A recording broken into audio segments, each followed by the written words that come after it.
reality in virtual reality, those split-second decisions, the sheer raw ability Don't let the simulation detract from the racing.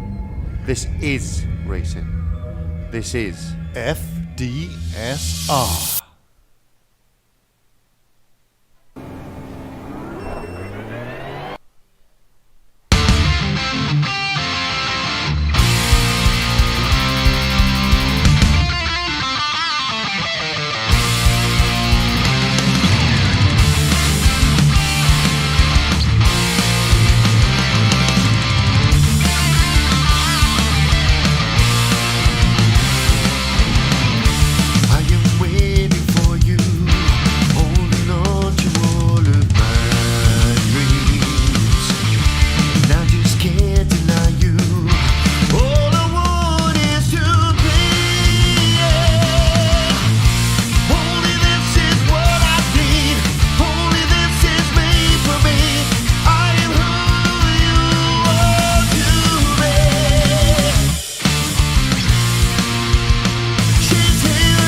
Hey guys, welcome back to Fun to Drive Sim Racing. It's Thursday, which means we are back and we have the wonderful Japanese setting of Suzuka. And we got some sprint races for you, which always brings some excitement. Really looking forward to the reverse grid race 2 today. I mean, that is probably going to be hectic. So just to confirm, there we are in Japan. There's the circuit layout. It's the only figure of 8 circuit on the calendar and one of the only prominent ones in the world for that matter. So qualifying 15 minutes, that'll be coming up shortly. Race 1 40 minutes. 7 minutes for quali 2. That is where we will have our random reverse grid draw. 20 minutes for race 2. Ballast is in play. And as I said, reverse grids. So I'm back. I'm Mike. My good friend Aaron and Dougie are with me as well. Although Aaron's picture, I've just noticed, has gone out of sync. There we go. So your words and your thing has gone out of sync for some reason. I don't quite know what's happened there. So apologies for that. That wasn't intentional. I promise you. But here we go. Just to confirm, this is round 6 and we are at Suzuka for 2 sprint races.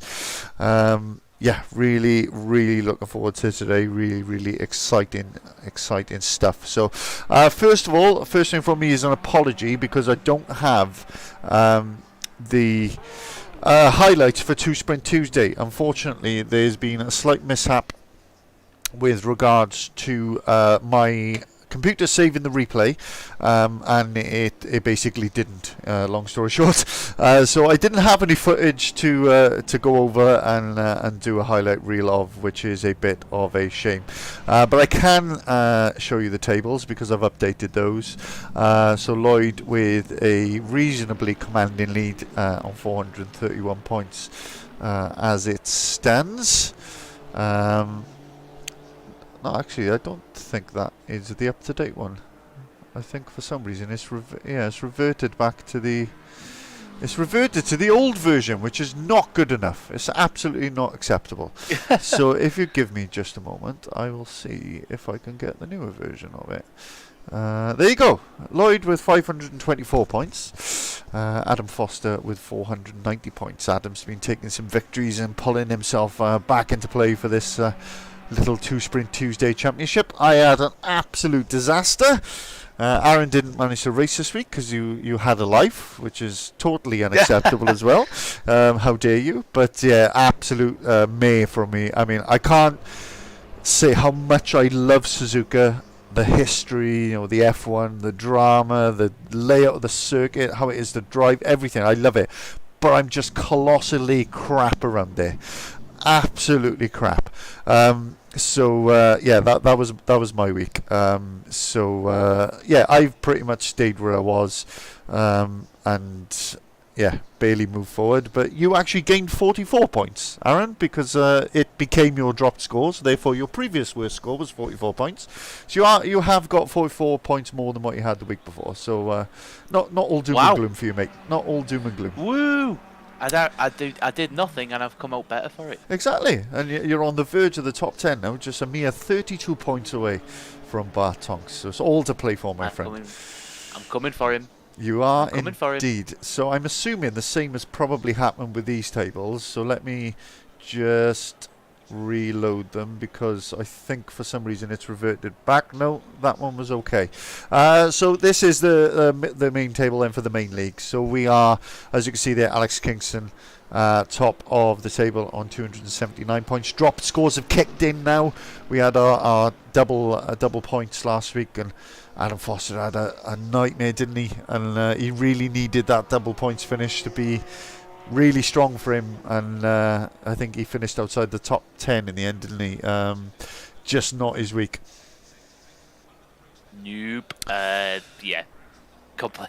I suppose he won't mind us saying this, but it was a complete disaster, wasn't it? It was. It just was not happening for him, and he's had a few of those this season. A lot of it to do with the car. It is an unpredictable car, but you make your choices. You got to live with them, as they say, and hopefully this second half of the season now he can really come to it and claw some back from Alex Kingston and make a real battle of it. Just going to go back to that drivers' table. Lloyd Reed having an outstanding season, and not to detract anything from Lloyd, but I don't think he's got the pace to consistently challenge Kingston week in, week out. That's my perception of it. You might feel differently. What do you think? Has Lloyd got what it takes to really push Kingston for the championship, or are we praying for somebody else to bring themselves back into the fold? Someone like a Foster or a Beerhouse who's been there and done it before. Josh Evans in there, and Graham Morris as well. They're all in that top 5 and driving very well this season. But Kingston looks a difficult one to beat. I think on raw pace alone, maybe Lloyd doesn't have it in the bag. But I think in terms of consistency, which we always say is massively important, it's put him in the position he's in, and there's no reason why he couldn't go on and take it. Yeah. I mean, I'd love nothing more really to see that happen. I'm just it'd be unexpected, wouldn't it? Yeah, absolutely. And it's just wondering, has he got that staying power? And I guess, as you said, we'll find out, and we'll see what happens. I do apologise for butting in there, Mike, because I've just totally ruined your power rankings and your positions gained. So no, that's fine. I was just displaying them to people as we chatted away, so they've got some visual to look at. But I love the positions gained, but Josh Evans has gained an outstanding 58 positions. That is scarcely believable. Which is unbelievable, but he does drive through the field very well, and he doesn't qualify particularly well, which is also useful for this particular statistic. But yeah, Matty Heaton also with 33. He's driven well through the field, and Kingston, of course, starting at the back in the reverse grid races, has gained a lot of positions as well. Dan Stevens 29 as well. It's a good statistic, and it shows those that are willing to look forward and try and move forward, doesn't it? Which is also good. So we are here. We are at Suzuka once again. So I've got my track guide, but this is the one that I did from season 1, I think it was. End of season 1, I think we were here in the wet, if I remember right. Seems like a million years ago now, but it was about it was about coming up to 12 months ago. So this is one of the first track guides that I did, and I just want to state before I show you this track guide that the lap times I did on Tuesday were 4 seconds a lap faster than what is in this track guide. Ooh. So please don't pay any attention to the lap time. But here's the track guide I did, as I say, about 12 months ago for Suzuka. Welcome to Final Drive Sim Racing's usual track guide, and I'm delighted to say this week we are at Suzuka in Japan, and of course the Honda owned circuit. I am in the one and only Honda NSX. So let's remind ourselves about this fantastic circuit. Of course, very popular with Formula 1 fans and GT fans alike. One of the only figure of 8 circuits in the world. So just through the last couple of corners. And then on the power, down towards the start-finish straight, down towards the first corner. Of course, one of the most famous crashes ever to have happened, Senna versus Prost into this corner. But we're going to be down to fourth, turn it in, down to second, turn it in again. Back on the power, down towards the S's. You want to be accelerating between these corners, but not carrying too much speed through them, as that is what will catch you out. Understeering off into the kitty litter.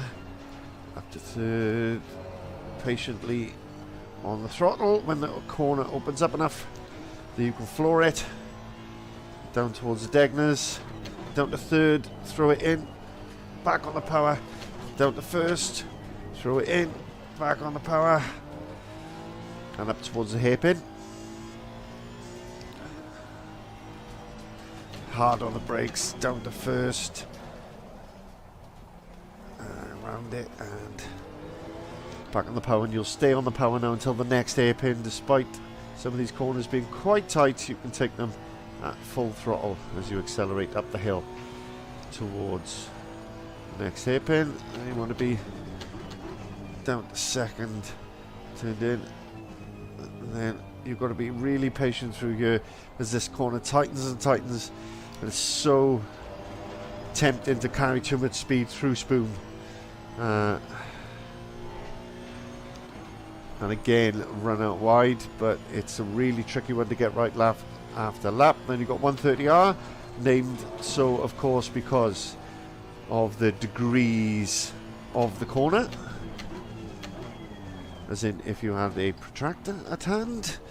Through the last complex, back on the power, and down towards the start-finish straight. It's been a good while since I have driven Suzuka, and that is not a lap time that's going to worry the top 10 in Final Drive Sim Racing, that is for sure. But yeah, great little circuit, absolutely love it, always have, always will, and really looking forward to commentating on some sprint races around here this evening. So back to the live action. So there you go, that was my track guide, a very slow track guide is what it seems now, from a 12-month ago, but yeah,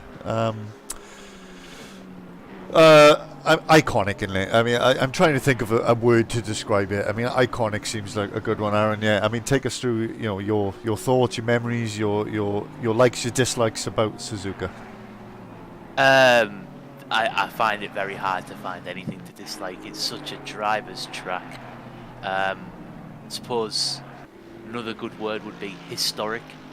You know, it's just like, it's always, since I've grew up, I mean, you will grew up as well, and Suzuka's always been like a place of epic battles and like title deciders. Just, it's so like, it's so memorable, and everyone knows immediately where this track is when they see it. So I love this place, but I'm a bit like you. I'm a little bit poor around Suzuka, but I love driving it, so I don't really care.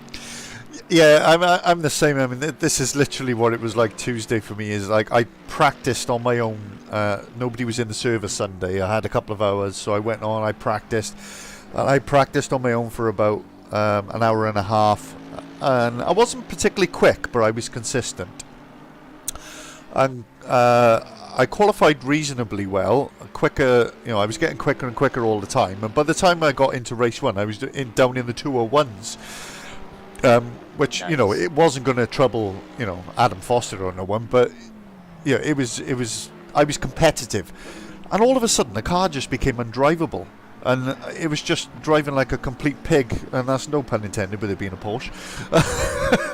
But I just suddenly couldn't drive. I felt like it was the first time I'd ever sat behind a sim racing wheel. It was absolutely bonkers, and I crashed out of race one and crashed out of race two. So I finished 18th and 16th in the two races, which was fantastic, considering I've had nothing but top 10 finishes in the entire season. It was just a complete disaster. But while I'm thinking of it, this is what the ballast is like for today. So expected lap times are 2 minutes to 2:02. We have seen some drivers beat that 2-minute time, but Kingston with 30 kilograms, Reed 25, Morris 20, Bakehouse 15, and Josh Evans with 10.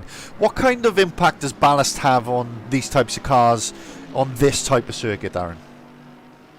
It's pretty big, and it seems that even the lightest bit of weight is quite significant in these cars. Obviously, with the touring car background, we have a lot more weight, but if we were to run 30 kilograms as our max ballast, it's almost ineffective. But you immediately come to GT cars, where they're a lot lighter, there's a bit more aerodynamic grip, and it completely changes the face of how the car drives. Kingston has had max ballast for a long time now. He seems to handle it pretty well, but I know that when we went to Catalonia earlier in the season, a lot of the guys were saying tyres were melting, that a lot of the ballast cars were suffering heavily. It just seems to be a whole different ball game, and on a track like Suzuka, where there isn't really any respite, and it is just all corner after corner after corner, and the only place the car gets to chill out before going through all of its possible limits at 130R is this zone here. So 30 kilograms, which doesn't seem like enough, is unbelievably huge. And I think Kingston, I think Lloyd, all the guys that we saw with 30, 25, 20 will really, really suffer tonight. But saying that, Kingston's at the top as ever. But one person who I think will benefit from this, and has to benefit from this, is Adam. And the fact that he's ballast free, he really needs a good night to catch up on those guys who might struggle a little bit more, like Lloyd. I mean, I'm a Honda fanboy. In fact, I've just had a massive Honda tattoo on my arm.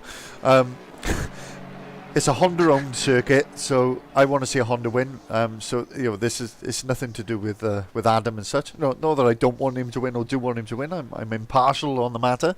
What we do want to see is a fight for the championship, and Kingston's running away with it at the moment. But I want to see a Honda win today, just because it's a Honda-owned circuit, and I just want to see that. So here we go. Quali is about to start. So Foster being right at the end of the pit lane is one of the first out. So who else we got? Beekhouse is not far behind him as well. So we'll watch Wes on his out lap, and then when he's about to start his lap, we'll jump on board with him, and you can take us through a lap, because I don't think we've been on board with Wes for quite a while. So we'll take a lap with Mr. Beekhouse and see how he gets on. Stephen Baker's back tonight. That's nice to see, because he's not made quite a few races, so it's nice to see him back. We got Adam Doherty, or Doherty, depending on how you say it. He's a new driver this evening. I'm just trying to see who else we've got. We've got 29 drivers, 29 cars. I'm never going to be able to keep up with this, mate. Not in a million years. Josh Redhead, who's joined us on the Tuesday, a couple of the Tuesday races, he's in tonight. Chris Carr did really well on debut last week. He's in again. Daryl Weaver's back with us. He's been missing for a few weeks, so great to see Daryl back. Just looking through the field, Alex McGee's back in the Jag. We've got Matezhenko, he's a new driver as well. And Brown's back this week. He was filthy last week, so I'm expecting him to be quite competitive. And then, your usual suspects. So, right, where's Mr. Beerhouse? That's who I'm looking for. Just in front of Ant, I think. There he is, yeah. So just getting ready for him, and we'll jump on board with him in a moment and see what it's like from the driver's point of view. But talking of ballast, I mean, there's like you were alluding to, there's no way where you get that respite for ballast, is there? Because there's so many corners where it's going to impact the car, and when you think about it, there just isn't any nice sections from that point of view. But here we go. Here goes Wes, and over to you, Aaron, to take us through a lap of Suzuka. Awesome. Well, we're building up into the first corner. No real corner name here, but Yep, Wes running all the way wide to open up the second half of the corner. It's a double apex as we wind our way up now through the S's. It's a left, right, with another left. And, you know, taking plenty of curb there, leaving nothing, no stone unturned. Nice and smooth. Important to keep a tight line here to open up the last left-hander as we build up into the Dunlop curve.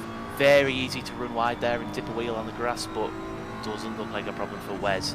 Into the first of the Degners, downshift once, chuck it into the corner, catch it on the exit curb, into Degner 2, bit of a scruffy corner, you're just scrambling to get on the throttle as fast as you can, which Wes does, building up now into the hairpin. So easy to lose the rear as you're braking whilst turning, but Wes managing to keep a tight line, and a nice tight apex there for the hairpin. Brilliantly into first gear, nice exit out as we're building up now to 200R, because that is the radius of this curve all the way up into Spoon. Now it's a constant turn, the tyres are screaming as we get ready for a downhill fast right-hander. Brakes in line with the AstroTurf, nicely clips the inside curb, using all of the track again to open up that second part of Spoon. Has a bit of an understeer moment there, but gets away with it, all over the exit curve again, and this is it, the last major challenge really of this track. 130R, how brave are you into this left-hand kink? Is there a lift? Is there a downshift? We'll soon find out. And he keeps it in fifth gear, planted all the way onto the exit curb. No problem at all for the BMW into the Casio triangle chicane. And he nails the first part, nails the second part. Dead easy to take loads of curb there in this BMW. Does he take a nice tight line to the line, or does he take it wide? It was pretty neutral there, and he set a 2-minute flat. That's a fantastic time.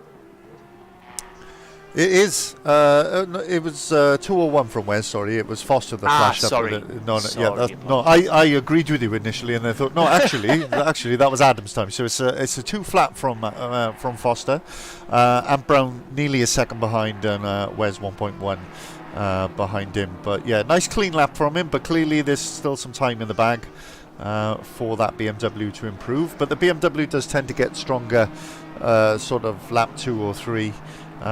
Whereas some of the other cars are able just to hit the ground running straight off. But yeah, you know, we were talking there about the second part of Spoon. I absolutely hate that part as a driver. I just cannot nail it. You know, and it's just so difficult, isn't it? Because it tightens and then opens up, and you just got to balance when you're hitting the throttle, and you could do it 10 times in a row and not do the same thing twice in a row, if you sort of see what I mean. You're always second guessing yourself as to what point you turn in, what point you hit the accelerator. And I don't think I did it the same in 20 laps. You know, I did it slightly different every time. It's just one of those horrendous corners that's really hard to get right, and this is the corner we're talking about now. Wes, far more talented than I am, because he running wide there, but when I was doing that, I'd end up way off into the kitty litter. So it all comes down to talent at the end of the day. I tell you who is having a good session so far though, Mr. Richard Arnold's got himself up into third at the moment with a 201 flat.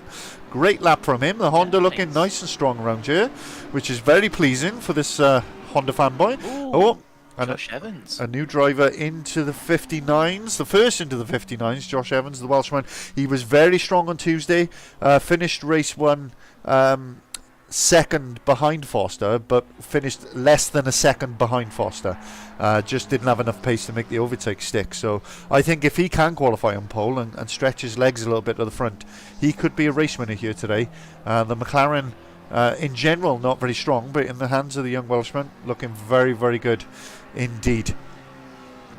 Yep, agreed. Yeah. I was just going to say 10 kilograms of ballast as well, but doesn't really seem to affect him that much. I wouldn't expect it to, really. It just might hamper him a tiny bit down the straights. Yeah, I think it's probably more race 1, second half of race 1, that ballast is going to be a bit of a killer, isn't it? You know, because the tyres after 20-25 minutes will start to die off. The second race, you'd expect it to almost be null and void, really. But it's, as you alluded to earlier, someone like Foster, who's not got ballast on this week, you know, two races worth of points to pick up here. He just needs to have the perfect Thursday, doesn't he? And it's something he hasn't. Needs the Grand Slam. Yeah, and it's something he hasn't had for a long time. No. So yeah, we'll see how he progresses. Very warm welcome to our co-commentator, Mr. Luke Dugdale. Good evening. How are we? We're good. It's International Pizza Topping Day. Did you have Domino's for your tea, boys? Oh, I didn't know no, I got a pizza. Pizza as well. Oh, Mike, you've actually ruined my Thursday night. Oh, what can I say, boys? I had a Domino's. Me and the kids had a little Domino's, like, you know.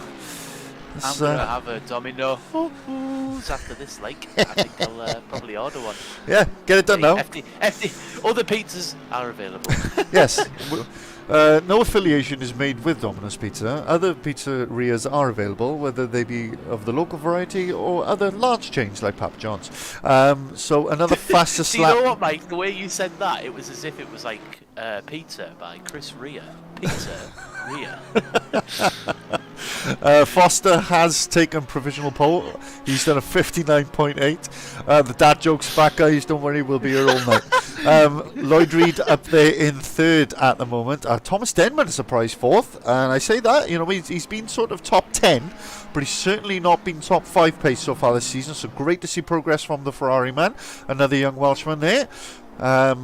So he's doing very, very well today. The BMWs look to be struggling today, even in the hands, you know, of experienced people like Tonks and Bakehouse. They're not looking particularly strong. Zenko, one of our newcomers in the Merc, he's currently in second. Then he's also dipped down into the 59s.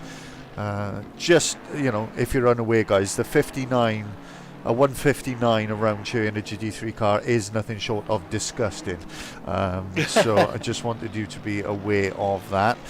Josh Evans is flashing purple now and again, so he is improving on his time and on the verge of taking that provisional pole back. Foster's been into the pits and back out. Let's have a quick run through the field. We've got 5 minutes left. So Denman down to 5th now. Alex Kingston down in 6th, so the ballast is hindering him. He's not been able to put in the kind of lap time you would expect to see for pole, so clearly that ballast is having an effect, and that's exactly what it's designed to do, is to keep the championship interesting. And Brown there, back this week after winning on debut last week, and he is in 7th at the moment, so again he doesn't appear to have the same level of pace as he had before. Michael Mooney doing a solid job in the Honda in 8th at the moment. Bart Tonks in 9th. Graham Morris in 10th. He'd probably be a little bit disappointed with the 201 flat. Graham, he's normally a bit quicker than that, but perhaps he just hasn't had a clean lap yet. There are 30 cars on track at the end of the day, so it's the biggest field we've had all season, and it's fantastic to see. So Richard Arnold there in 11th, ahead of Bakehouse. I mean, that shows how well Richard Arnold is doing. He's ahead of Wes as it stands, so great stuff from him. Tickner has just got himself up into 12th. Barnard down in 14th. I mean, he struggled on Tuesday. I had a little chat with Luke. He said he was really struggling for grip around here. Can't quite seem to get the setup right. The track doesn't feel grippy to him. So I'm expecting him to struggle today, just based on what he's told me before. But fingers crossed he can find a bit of a groove. As he does have some support tonight. Someone from he's called JMR Gaming, who used to race in TNRL, Mike. I don't know if that rings any bells. Thursday Night Racing League is yeah. It's the league that I co-founded with people like Luke, and Damo Humphreys was there and Ash Humphreys was there. Yes, many moons ago. It's a league we founded together. It still exists on PlayStation, as far as I'm aware, but my PlayStation days are far behind me. But yes, thank you for coming along, and thank you for supporting Luke. So Doherty, another newcomer there in 15th. Sorry, I'm trying to get through everyone. There are 29 of them. Heaton in 16th, Davis in 17th, Ashley Humphreys. We join Ash as he's just having a little bit of a moment there, but he's down in 18th, just ahead of his brother Damien. Zuba Patel is in 20th, Kevin DeHaan in 21st at the moment, real surprise from Kev. Paul Prescott down in 22nd, Alex McGee in 23rd, Weavers in 24th, Stevens in 25th, Josh Redhead in 26th, Stephen Baker in 27th. Scott Balsillie hasn't set a lap time yet, but he's down in 28th. And Chris Carr also yet to set a time in 29th. Well, 29 cars, gentlemen. It's just, this is going to be bonkers. Foster currently flashing purple, coming towards the end of his lap. Looks like he's going to extend his advantage at the top. Oh, he's just flashed under purple again. So I think he is going to slightly extend it, but he's not purple anymore because Zenko looks like he's going to take pole. And he doesn't. No, his lap time wasn't quite good enough in the end. He lost time through the final corner. But it's super close at the top there. But Foster does have the advantage at the moment. And I think after speaking to Foster last week, Doug, it was clear, wasn't it, that he was disappointed with that double points finish. Being so poor with double points in the long endurance race. He knows he needs a good day today. Definitely, I think that's what's fired him up ready for today, and I think if he does walk away with a good amount of points today, I don't think he'll be a happy bunny, but I think by the looks of it, he's on for a good haul of points. Yeah, but, no points are handed out on the Saturday, or the equivalent of the Saturday, as Martin Brundle would say. It's all on the Sunday. So until we get to the races, it's all still to play for. And that is where Adam's downfall has been, is making just those little mistakes in the races, as we saw at Silverstone. So fingers crossed for him. He can keep it nice and clean and get the job done. But what's interesting is, we've got new guys up there. We've got Zenko second, Chris Carr fourth. Absolutely outstanding effort in the Porsche. He's about a lap faster than I could do in the Porsche on Tuesday. So he's clearly a talented young man, more talented than I. Lloyd Reed is in there as well. Surprising, Kingston is seventh. Dan Brown in eighth. Dan Brown, race winner last week, and down in 8th position today. That's how competitive this field is. It surprises me every week, really. So you get these newcomers on and they sort of blow you away, but then the next week, and it just shows, doesn't it, Aaron, the different drivers will be comfortable to different tracks, and different cars suit different tracks, and so on. And we've got so much talent in this group now that it's become very unpredictable of who's gonna win or take a pole. It's absolutely mental, the variance. I mean, we've gone from basically having 3 guys who were guaranteed nailed on top 3 every week to anybody in the top 10 could literally have their moment of glory and win. It's absolutely bonkers. I mean, let's just go through the top 10 of those drivers, Mike, barring the newbies, obviously. How many of those have won a race in the entirety of FDSR? We've got Foster, Evans has won a race. Lloyd Reed has won a race. Kingston's won a race. Sam Brown's won a race. Yep. Michael Mooney's been on pole twice, but he hasn't actually won a race. But he's definitely got the talent to do so. Bartonks has won races in the sprint series. Graham Morris has won a race. He's 11th. He's won 2 races, and he's 11th at the moment. It is. It is. Won a race. He's 12th. Yeah. Wes how many races has Wes run? And he's down in 13th position. So it's absolutely insane. But as we've been chatting away there, the clock has run down to 0. Adam Foster is still on provisional pole at the moment. There are a couple of people that could potentially beat him. Thomas Denman is one of them. He's just coming to the end of his lap now. Sorry, I thought that was the second part of the chicane then. I thought he'd binned it. But he's just lost a little bit of time through there. He's showing that he's up, so he might still gain a position or 2. I don't think he's going to get up onto pole, though. He probably will jump 1 or 2 positions. Maybe he does. He gets himself up to second. Cracking lap from Denman there. Everybody else has taken the checkered flag. So Foster is safe. Foster is pole sitter today. And his hard work is done. But, not to take anything away from Adam, absolutely fantastic job. But big surprise there. Thomas Denman, absolutely outstanding. The young Welshman takes second position. We weren't expecting that. But having him and Evans, these 2 youngsters, up there, second and fourth respectively, brilliant. Chris Carr 5th, one of our newcomers. I'm not going to go through the whole field because there's 30 cars and it'll take us all day. But I'm just picking out a few surprises. Kingston 7th, that is a bit of a surprise. Sam Brown as well in 8th. Beerhouse 13th. yeah, it's just I'm just looking at Barnard's 16th, the Humphreys brothers 20th and 21st. Yeah, just Scott Balseeley in dead last. So there are plenty of surprises out there for us today. So there we go. And I believe we're joined by our resident Honda driver, Mr. Richard Arnold. Good evening, gentlemen. I mean, first of all, wow. I mean, you must have been doing a hell of a job on recruitment, mate, because I could barely get through all the cars in time. There's so many of them out there. So, I mean, first of all, congratulations on that. But I suppose P14 with this grid, and, you know, considering the company you keep in there with Wes and Wes Bakehouse, Kevin DeHaan, Graham Morris, pretty reasonable quality for you. Yeah, mate. I mean, first of all, like you've hit the nail on the head there. What a grid! I think this is the biggest one we've seen. And as much as I would love to take the praise for it, it is a lot down to Adam. He's managed to do a bit of a collab with another league. So we've done a lot of swapping and driving. So a lot of these guys are from other leagues. So yeah, hats off to him for getting so many drivers on here. This is going to be incredible. A lot of unknowns out there. So I didn't really know where I was going to end up. Because, you know, half the grid I never raced with before, but I'm pretty happy with that. I think that's the fastest I've ever been around here. So, yeah, all in all, fairly happy. It's going to be a strange old race because, as I say, more cars than we've ever seen. Lots of people we don't know. Anything can happen. Anything. Yeah, absolutely. Any questions from my co-commentators? I don't really have any questions, actually. More a statement. Just It's on short formation. Sorry, I've got to cut you off. It's on the short that's fine. formation. Don't worry about it. Sorry, Don't Rich. worry about it. All right, mate. All right. There we Get are. yourselves off, boys. Have a good race. Cheers.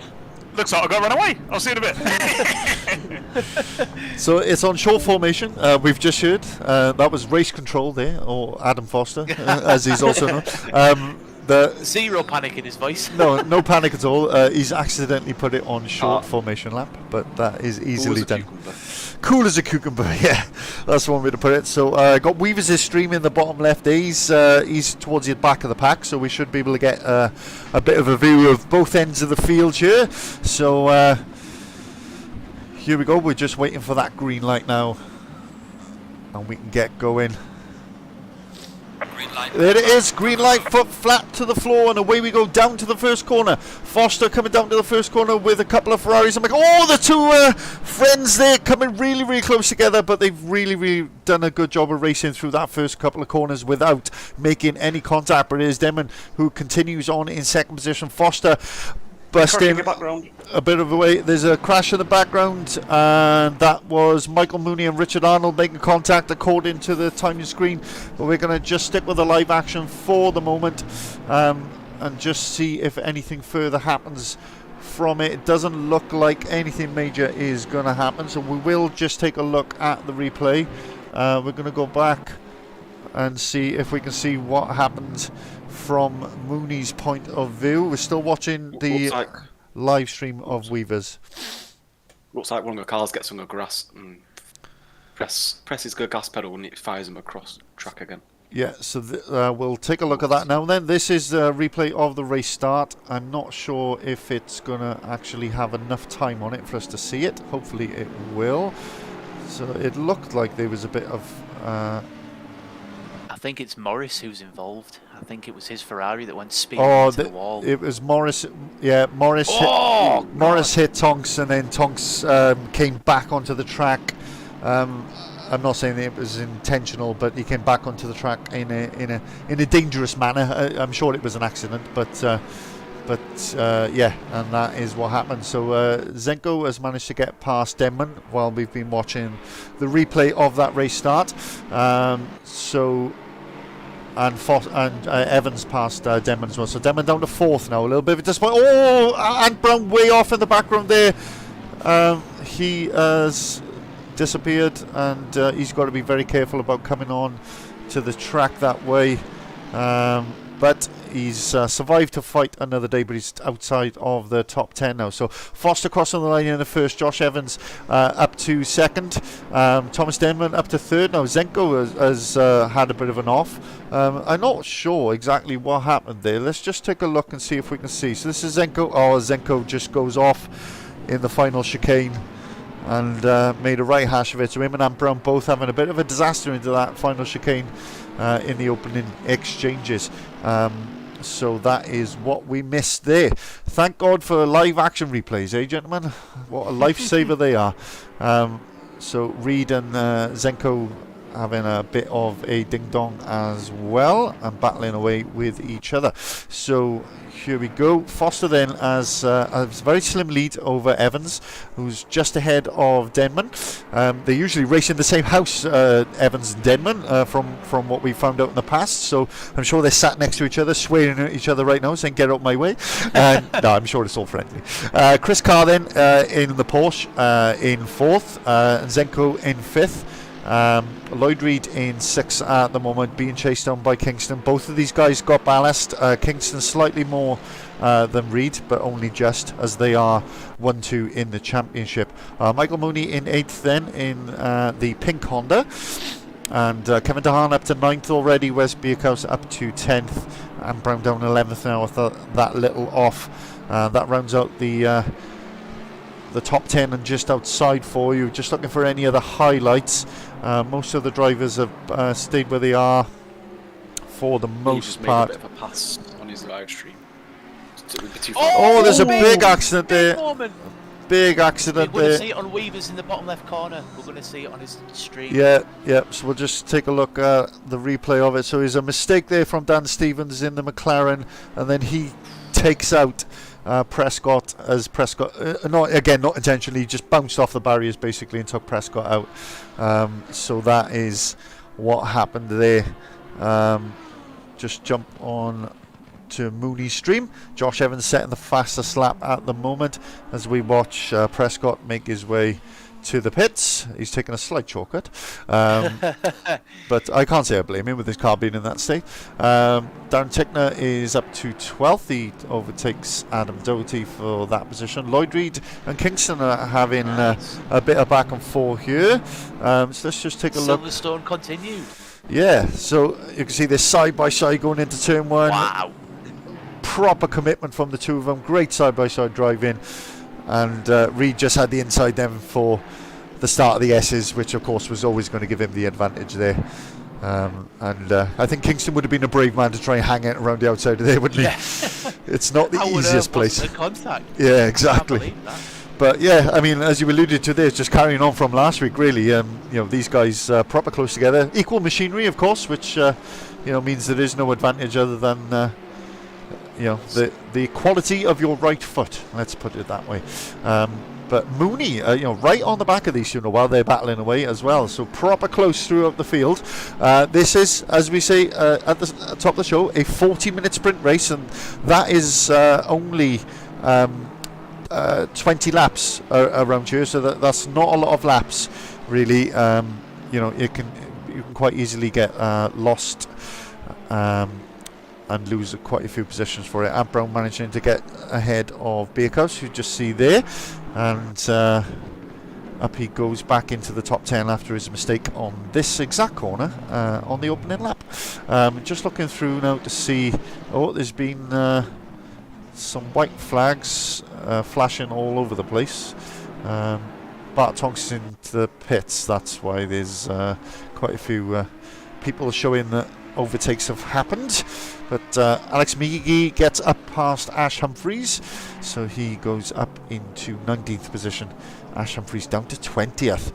Not used to seeing Ash down that low, are we? We used to seeing him fighting, up in the top 10, and sometimes even in the top 5. So he's clearly not in love with that Audi this season. And I fear his brother has a very similar relationship with it, so I can see the Humphreys brothers having a change of heart and a change of car for next season, as it looks an absolute disaster to drive. But here we go, back to the battle then for the lead. So it's proper close to the front now, isn't it, lads? And it's not looking like letting up anytime soon, which is great for us. Definitely, it's just a train of cars waiting for Foster to make a mistake or some sort of incident. Something. Yeah, something, anything. Just something. But I mean, as we said earlier, from Foster's point of view, it's the last thing he wants or needs, isn't it? He just wants to walk off into the sunset, no drama. 20-second gap. Yeah. boring race. That's what he wants, but I don't think these young whippersnappers at his ankles are going to give him such pleasure this evening. They're going to be right on it, and it looks like they've got the ability to stick with him. What's interesting is you've got three, different drivers. None of these are Josh is the only one with ballast, but Josh Evans is in second place, but that's only 10 kilograms. Thomas Denman behind him doesn't have any ballast. You've got three different manufacturers all able to match each other for lap time. I mean, that's fantastic to see. Yeah, so there's no excuses for anyone driving them cars.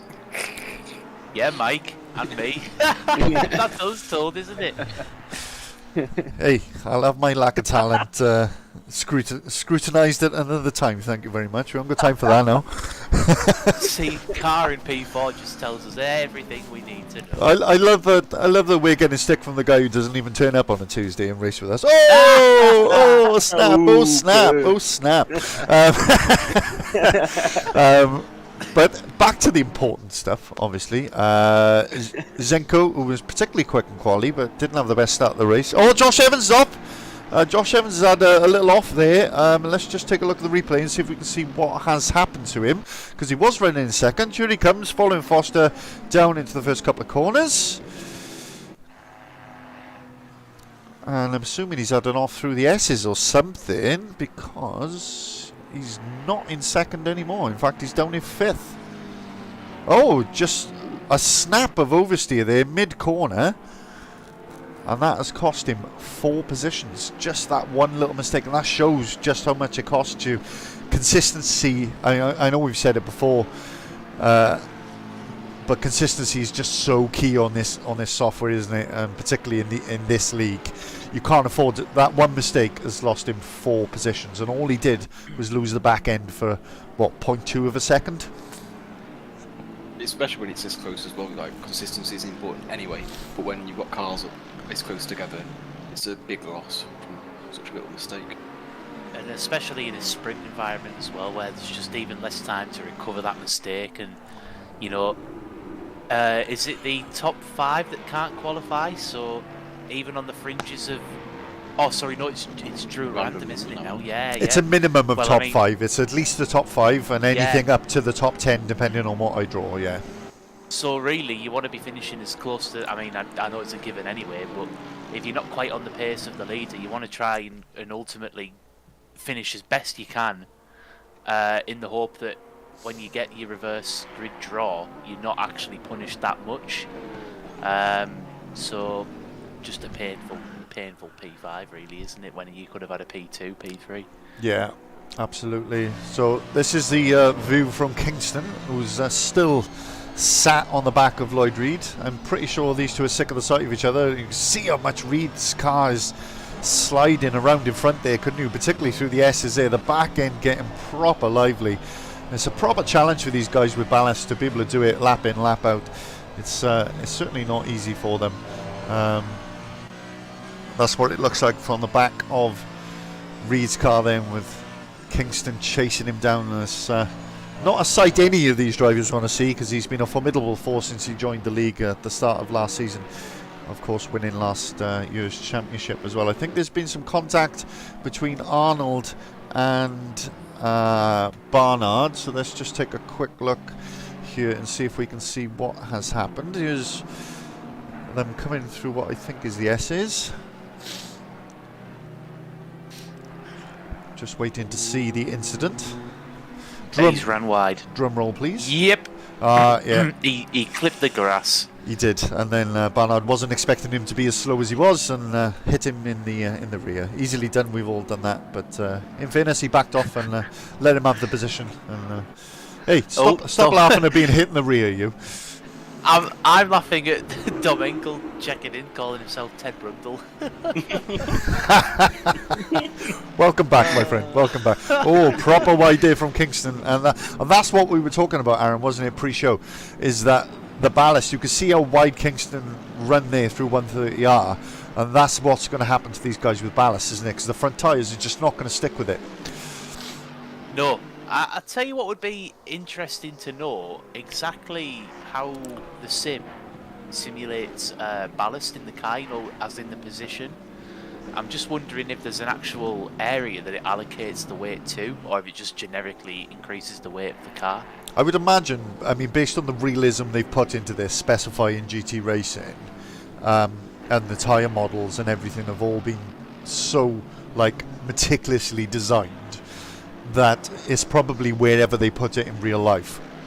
So if you want to pick up your phone and do a quick, where does ballast go in a GT car, in the Intercontinental GT series or whatever it's called, I'm sure it'll tell you, and I'm sure I can be pretty confident in saying, with the realism they put into everything else, that'll be where it is.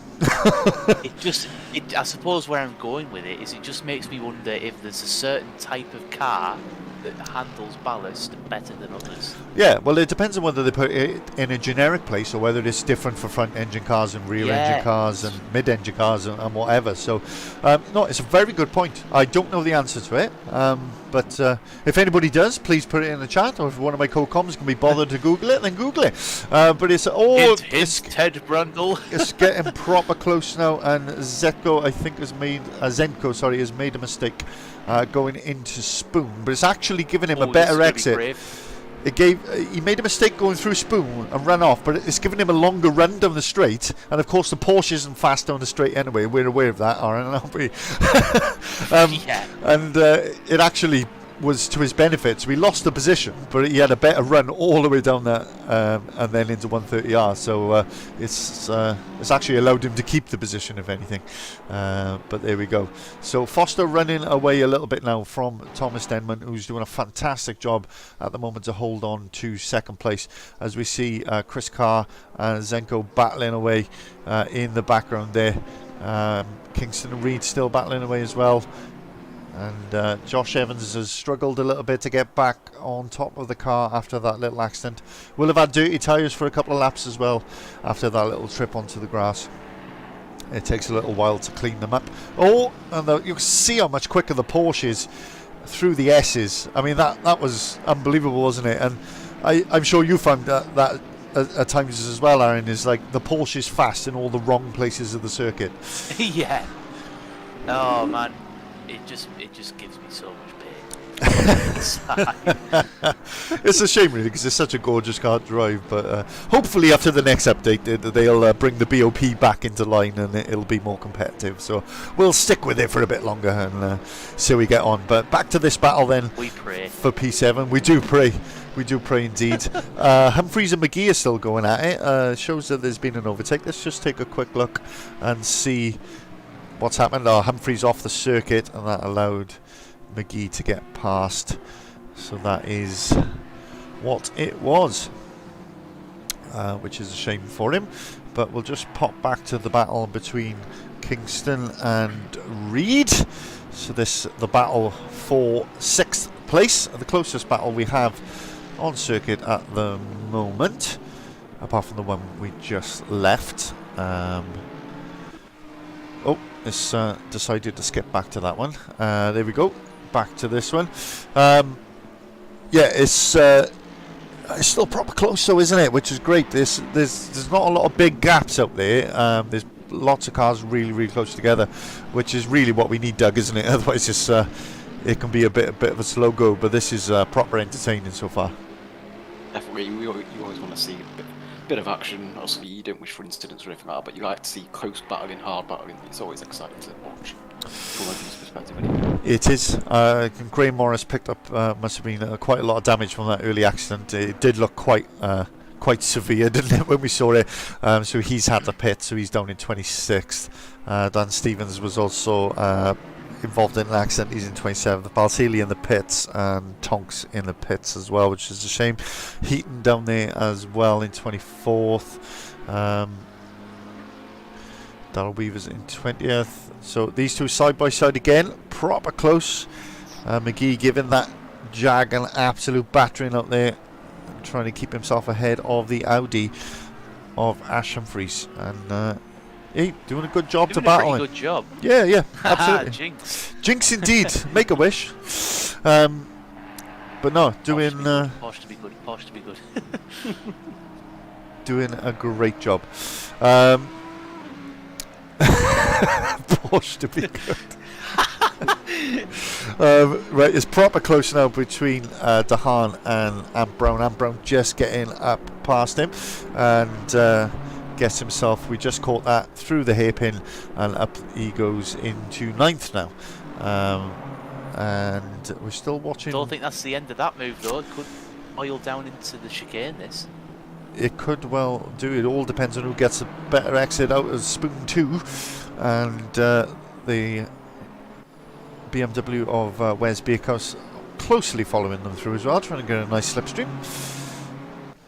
But we will see what happens down into the chicane. It could be 3 wide into the chicane now with any luck. Oh, well, Kevin's gone defensive and parks the car exactly where he needs to, but that's going to compromise him all the way down the start-finish straight. But he's all over the back of Ant again. Oh, he had a little bit of a wobble there. Did well to collect that. Kind of even themselves out. He's got more of a run on Ant than he did out of Spoon, though. I don't think it'll be enough. No, probably not at this point. Ant probably got enough pace to just pull himself away and out of the slipstream, seeing as he's caught and overtaken those 2 drivers. Just looking for other battles on the circuit as well. Still close between Humphreys and McGee. Will we see a move here down into turn 1, I wonder? Humphreys going to the inside, Humphreys going to the outside, weaving all over the track, looking for any place to try and take advantage of his extra speed, and he can't do it, and he sits behind him again. Oh, Mooney's had an off, I think. He has, but he's kind of gathered himself back up. It's not been terrible. Yeah. Yeah. You've seen that on his stream. He has collected himself back up. Not too bad. And he's lost a couple of positions, but he's right on the back of that train now, which is great. So we can see it from 2 points of view. He did clip the wall.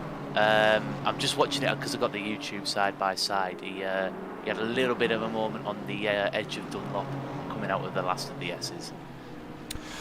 There you go. And again, another bit of evidence of just how easy it is to make a mistake. Ooh. Oh, what happened to Dahan there? Because he just seemed to... We were battling all the way through as we were watching Mooney stuff. They were battling hard, and I think Wes was trying to make a move on Dahan. Let's just take a quick look at the replay. So this is Dahan battling with Ant as they go down into Spoon. Does he just get his braking wrong? Oh, sweet. Oh, he just loses the rear end. It just snapped on him. Ah, okay.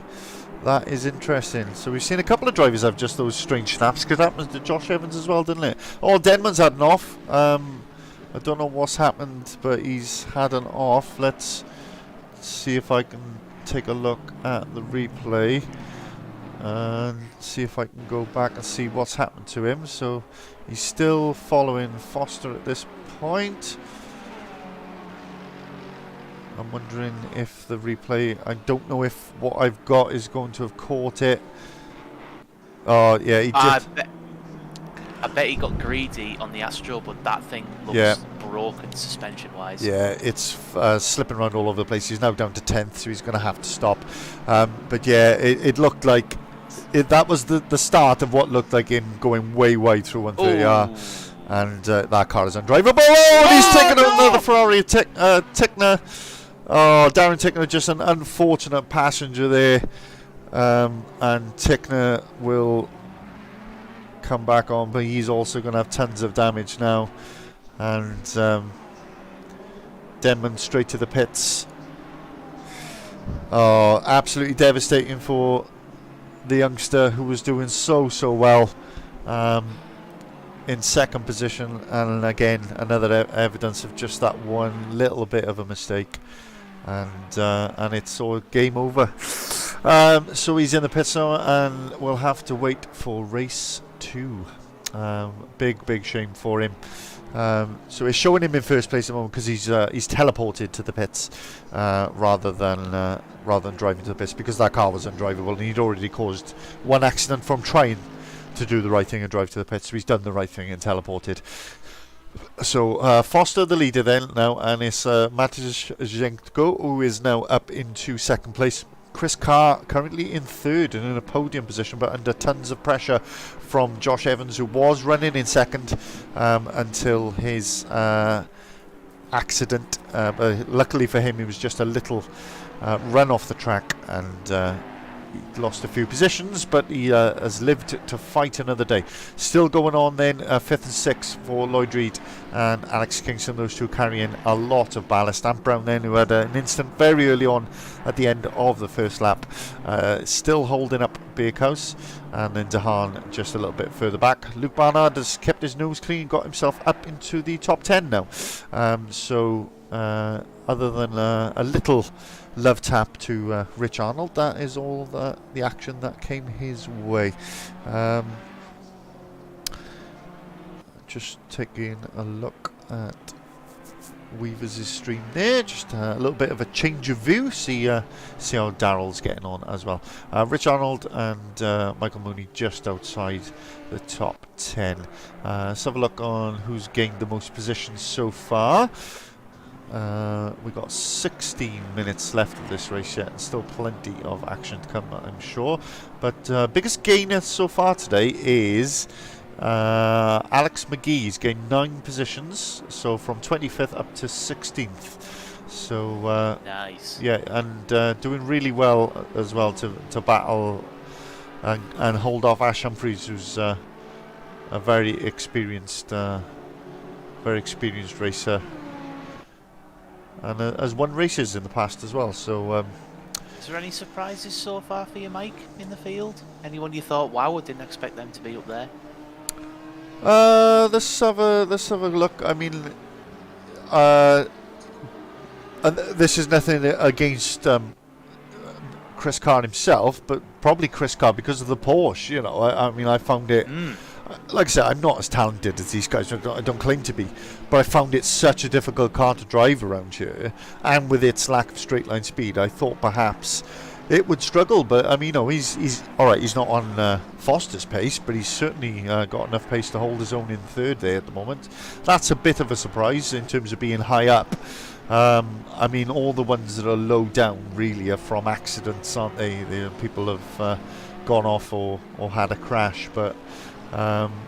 Yeah, biggest surprise for me, really, I don't know if you guys agree, and please feel free to discuss, but is, Chris Carr being there in the Porsche, and that's because of the Porsche, not because of Chris Carr's talent, and the fact that just how much the ballast appears to be affecting Lloyd Reed and Kingston, and they just don't have the ability to compete.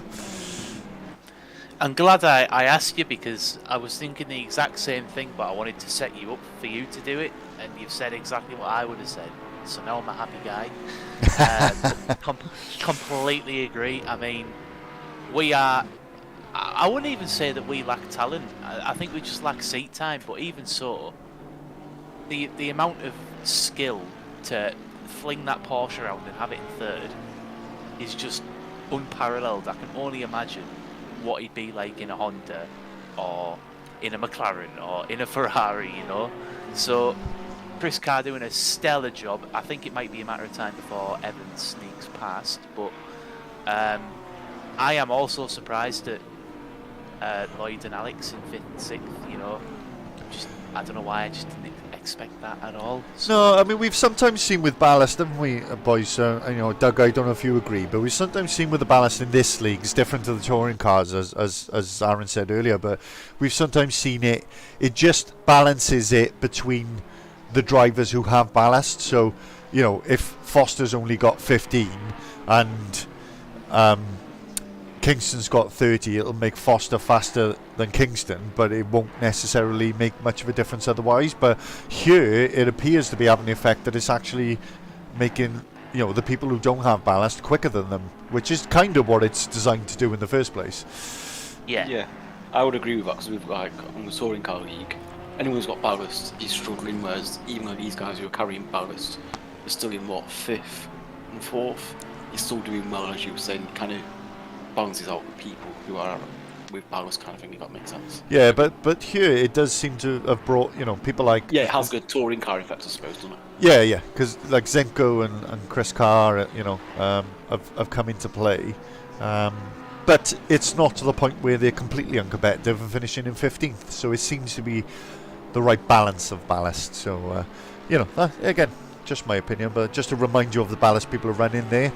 So Kingston running 30, Lloyd Reed 25. So those two locked quite close together on track as well. Gray Morris 20, Baker's 15, and Josh Evans with 10 kilograms. And the expected lap times of 2 to 2:02 for the field is pretty much exactly what they are doing in race trim. So I'm glad my estimations were correct.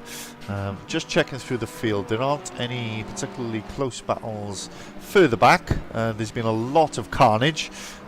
So the two main battles are this one we're watching and the Kingston Reed battle as well. So we will keep an eye on the timing screens and see how it goes. We have had a couple of YouTube comments through the evening. I'll digress. Some of them I've responded to. Some of them I thought we'll talk about on here. So, Craig Denman earlier was just saying that Tom and Josh are sat side by side, but no violence yet. So, fingers crossed that stays the same. I don't want you to be the man in the middle. Obviously, Dom checked in, just checked on what the pole time was, which I filled them in on. But he also noted that it's the second race in a row that Lloyd's keeping Alex at bay. Obviously, we noted that as well. And Dave Woods tagged along and said, "What is Rich doing in 11th? He should be closer to the back." How dare you? How dare you? He will not be a happy man to hear that. Chicken Lips is back and back with the vengeance. So we look forward to you joining us on track soon with your shiny new Moser wheel, and we will see you soon, very very soon, no doubt. But yeah, cheers for tuning in, guys. It is appreciated, and do let us know who you're supporting, and give us your insight, give us your thoughts, and we will do our best to accommodate. But this is the battle for the final podium position at the moment. You've got a quick McLaren in the hands of young Josh Evans, chasing down Chris Carr in the Porsche. The McLaren will definitely have the advantage in the high-speed stuff, but that Porsche will have the advantage through the tight, twisty stuff, particularly in Sector 1. The Porsche is particularly good. So it's a bit tit for tat, I would say, at the moment, and to and fro in. But overall lap time, the McLaren will be quicker. But unfortunately, you've got to have quite a big delta, I think, haven't you, Aaron, to make an overtake stick. Yeah, and I think even as light as the handicap of 10 kilograms is, that might just be the difference between Carr hanging on to third and just clinging on for a podium. As stupid as it seems, 10 kilograms, I mean, what's 10 kilograms? That's like a bag of shopping, isn't it? But that can be the difference sometimes in these cars, and hopefully Carr can hang on to a very solid P3. Well, I don't know if you agree with this, Doug, but I mean, people might think 10 kilograms isn't a lot. Now, if you weightlift 10 kilograms, it's fine. But if you weightlift 10 kilograms for an hour straight, at some point your muscles are going to start to hurt, and that's basically the same equivalent of what happens to the tyres here, isn't it? Is 10 kilograms might be fine for a quali lap, but for 20 laps around this circuit, which is heavy on tyres anyway because it's twisty, it's going to have an impact. It's even like, again, I know it's just like not necessarily off topic, but even like Aaron in the touring car league last night, he carrying ballast, and actually I realised I could put less fuel in than Aaron because we kind of cheated and asked each other how much fuel you put in, and I actually realised I could put less fuel in than Aaron. Again, not just tyres, it's fuel in as well, so I could carry even more less weight by fueling lower because I didn't have the extra weight on board as well. Yeah, very good point. And that's another thing, is the drivers have got to do the practice to simulate how much fuel they're actually using each lap, because that will be different. That's a very good point you raised there that we hadn't thought of, is that and of course you need the extra fuel because the car uses more fuel, but as you alluded to there, fuel has a weight and you're adding more kilograms to the car. So I mean, I think 1 litre is 1 kilogram basically, isn't it? So if you need an extra 5 litres of fuel, a 10 kilogram ballast is actually a 15 kilogram ballast. So it all adds up and it all snowballs. But that's enough talk about tyres and ballast anyway. But we we'd like to have these discussions, and hopefully you guys find it interesting at home. Of all That was the quite intellectual for us, wasn't it? it was. Yeah. It was. Not a joke told in the last 10 minutes. But all we hope, guys, is that we're giving you an insight into actually what these drivers go through. It isn't just a case of turn up, sit in the car, and off you go in sim racing. It's the realism that it holds is means that it is quite involved, and there's quite a lot to it. So it's quieting down out there. So with 7 and a bit minutes to go, we'll just have a quick run through the field, give everybody a bit of screen time as much as we can. So Foster there is leading this race, and he's 3.5 seconds ahead of Matt Jazenko, who I'm assuming has got a lovely custom livery, but that I haven't been told has been uploaded, or he hasn't uploaded it, so I haven't synced it. But I'm sure if it is there, and it does exist, it's lovely. But it's just plain black carbon at the moment, which is actually quite nice. I think it looks quite menacing. Chris Carr then, who we've been heaping our praise onto, is in the final podium position of 3rd, followed by Josh Evans in the McLaren, who probably should still be in 2nd or 3rd if it wasn't for that accident. Lloyd Reed in 5th there. Alex Kingston's dropped way off the back of Lloyd now. That ballast clearly having an impact, meaning that he's not able to stay with Lloyd any longer after following him for so long in this race. Wes Beekhouse is now in 7th, ahead of Ant Brown, who's in 8th, so he's made that overtake. May have been from a mistake, but apologies, I did not catch that one on the stream. Kevin DeHaan there in 9th, and Luke Barnard in 10th, rounding out the top 10. Rich Arnold in 11th, best of the rest so far. Michael Mooney in 12th. Damien Humphries up to 13th. Damien Humphries has gained 8 positions so far. Then you've got Alan Davis in 14th. Adam Doherty, or Doherty, depending on how you say it, is currently in 15th on debut in the BMW. Alex McGee driving really well. He's gained 9 positions, the most of anybody today. He's gone from 25th up to 16th. He's got Ash Humphries behind him, and Zuba Patel just behind Ash Humphries. Dal Weaver's in the Lego Lambo. He's in 19th. Stephen Baker back with us today in the 975. Good to have him back. And he is currently down in 20th position. Josh Redhead on debut in this league, because I think he's only raced in the 2 Sprint Tuesdays previously. He's in 21st. Darren Tickner, after that huge accident with the other Ferrari of Denman, is in 22nd. Prescott in 23rd. Dan Stevens in 24th. Matty Heaton in 25th. Graham Morris in 26th. Denman in 27th, Balsili 28th, and Bartonks 29th. So that is the field. So back to this battle. Sorry, go for it, mate. I was just going to say, Dom was putting a chat saying that he would say you need about a delta of 4/10 around here to make a good pass. 4/10. Didn't look for a second unless I got confused with tenths and thousands.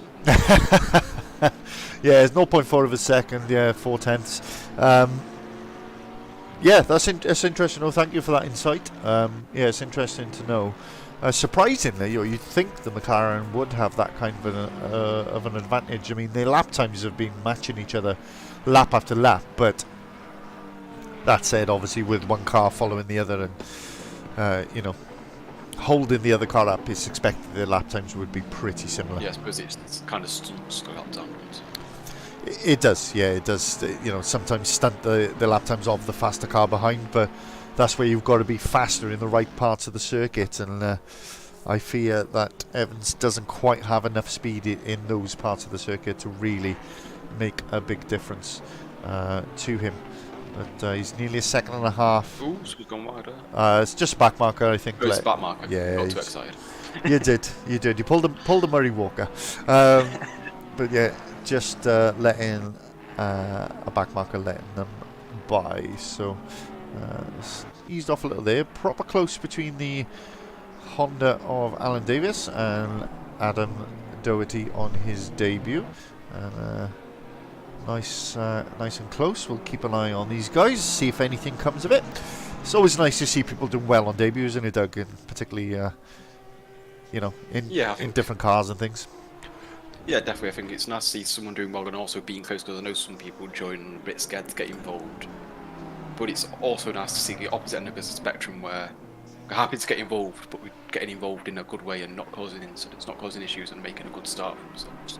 Yeah, absolutely. And you know, that's what it's all about at the end of the day, is about enjoying yourself, but at the same time there is a level of taking it seriously, because you know, people put a lot of work and effort into it. Oh, and as we say that, I don't know if that was contact or if that was a mistake from the Honda. We will take a look. We'll just, I think he's let him back by, so I think it might well have been contact.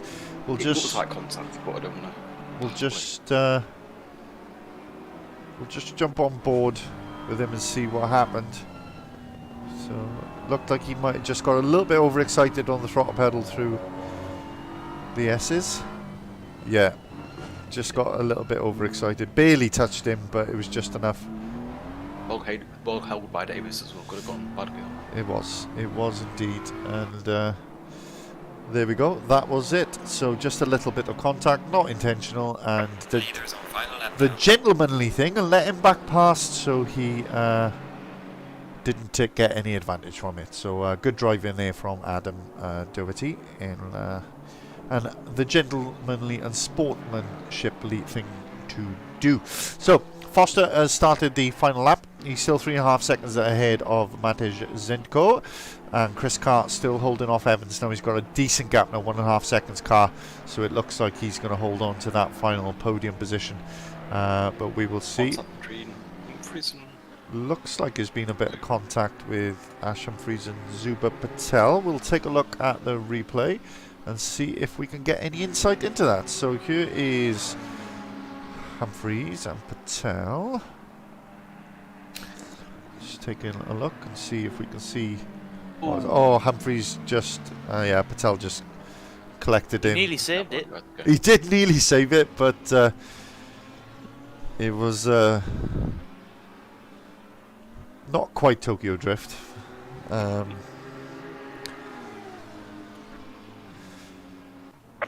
man. Leader is on the final lap. It's just told me leader is on the final lap again, even though the leader was on the final lap about 35 seconds ago. So I'm not quite sure what's going on with the software, but we will see. But the clock hasn't even run down yet. So how would it have known? No, it would have been borderline. Maybe. Does it not? It's calculated. It's able to calculate. Yeah, it is, but yeah, no, he would have been well within it, so I don't know why he's told me twice. It's obviously just having a moment. But here he comes, Adam Foster, then, exactly what he needed today. He doesn't have the fastest lap. Was it that 3 cars just parked her? Yeah. I thought my eyes were deceiving me.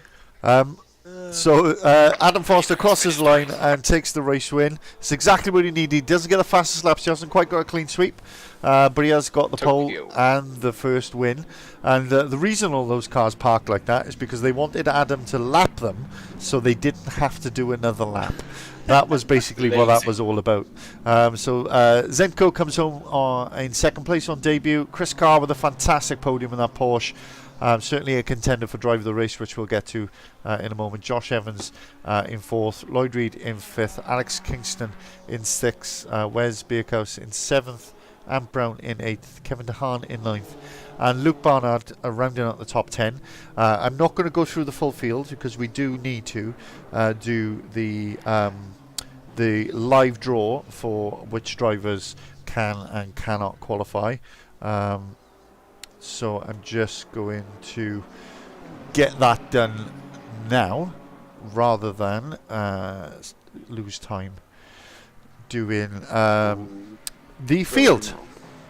So here we go. Let's get ready for our random grid draw. So the top 5 drivers definitely cannot qualify, and this will tell us how many other drivers cannot qualify. So here we go, and we're getting going now.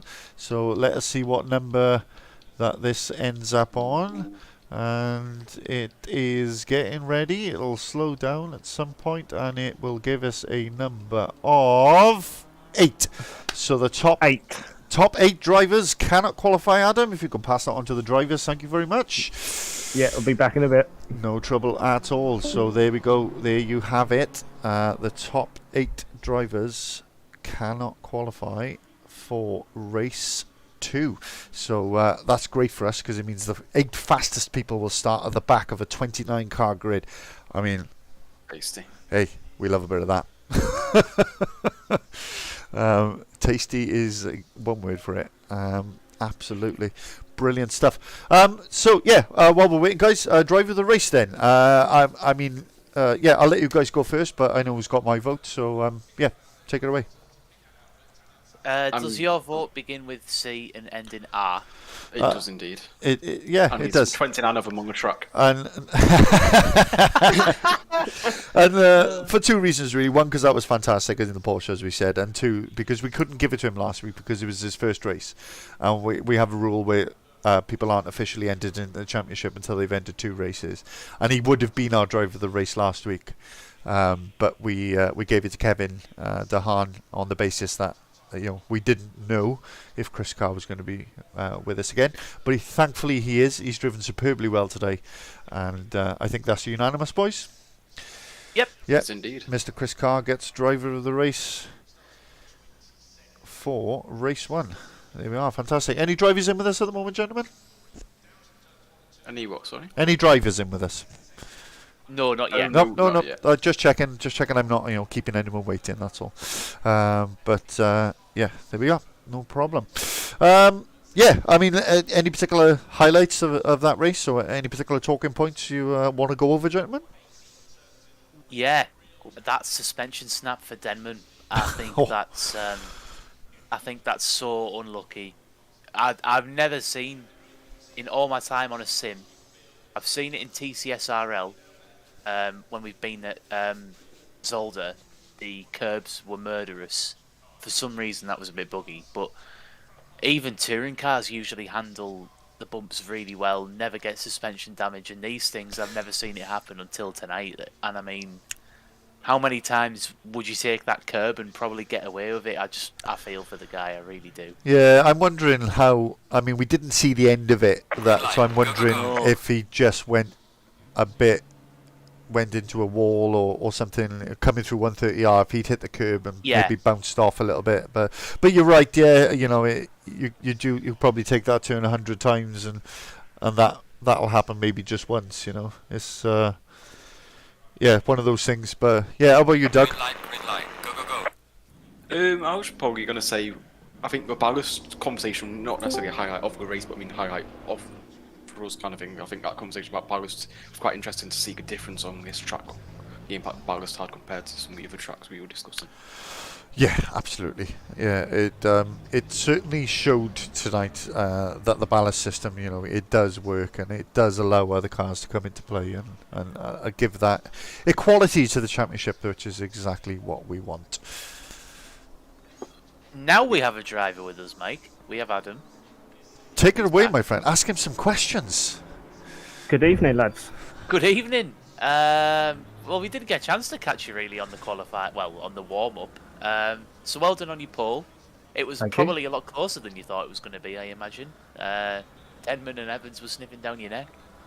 Yeah, the new guy, Matty, in the Merc. He's quick as well. So yeah, like 3 or 4 of the new guys are like rapid. Like they're beating Wes. So, but yeah, I was quite happy with pole. I kind of had a feeling I was going to be on the front row. I wasn't sure whether it was first or second because I had the pace and I've got no ballast. Yeah. So that's helping me a lot. Yeah, then I just didn't put a foot wrong in the whole entire race.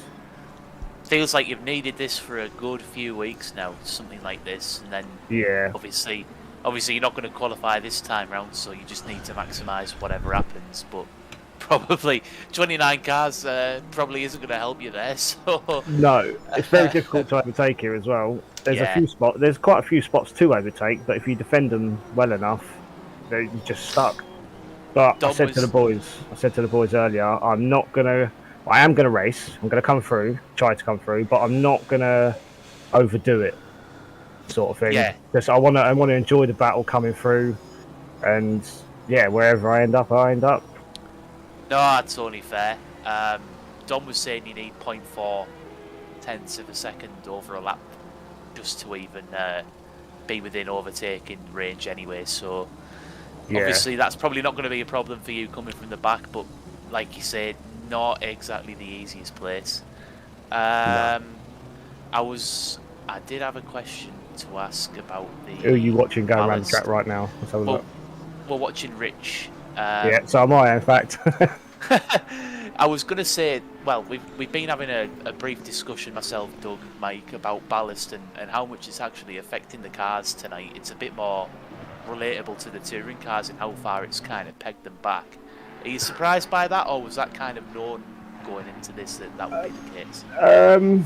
Well, like I said, the new guys that are coming, they're quick and they've obviously got no ballast. So Yeah. all you got to do is look at Kingston. Where did he qualify? Fourth, fifth? So Yeah, I think he was it top looks 5. as though ballast is having a bit of an issue here for the faster guys. Because even Lloyd and Alex finished like neck and neck again, but it just seemed to be that they had a set pace that wasn't quite as fast as the rest of yours. It was like they were in no man's land almost. It was really weird. We've not seen that at all until now. Yeah, the Merc's very sketchy around 130 yard like the Honda. So, Yeah. No, yeah, I fair think they had to lift a few towards the end. They had to start lifting heavily, going through it like I did. We noticed a couple of times like Alex was really wide on the Astro coming off 130 yards, so that explains it really. Yeah.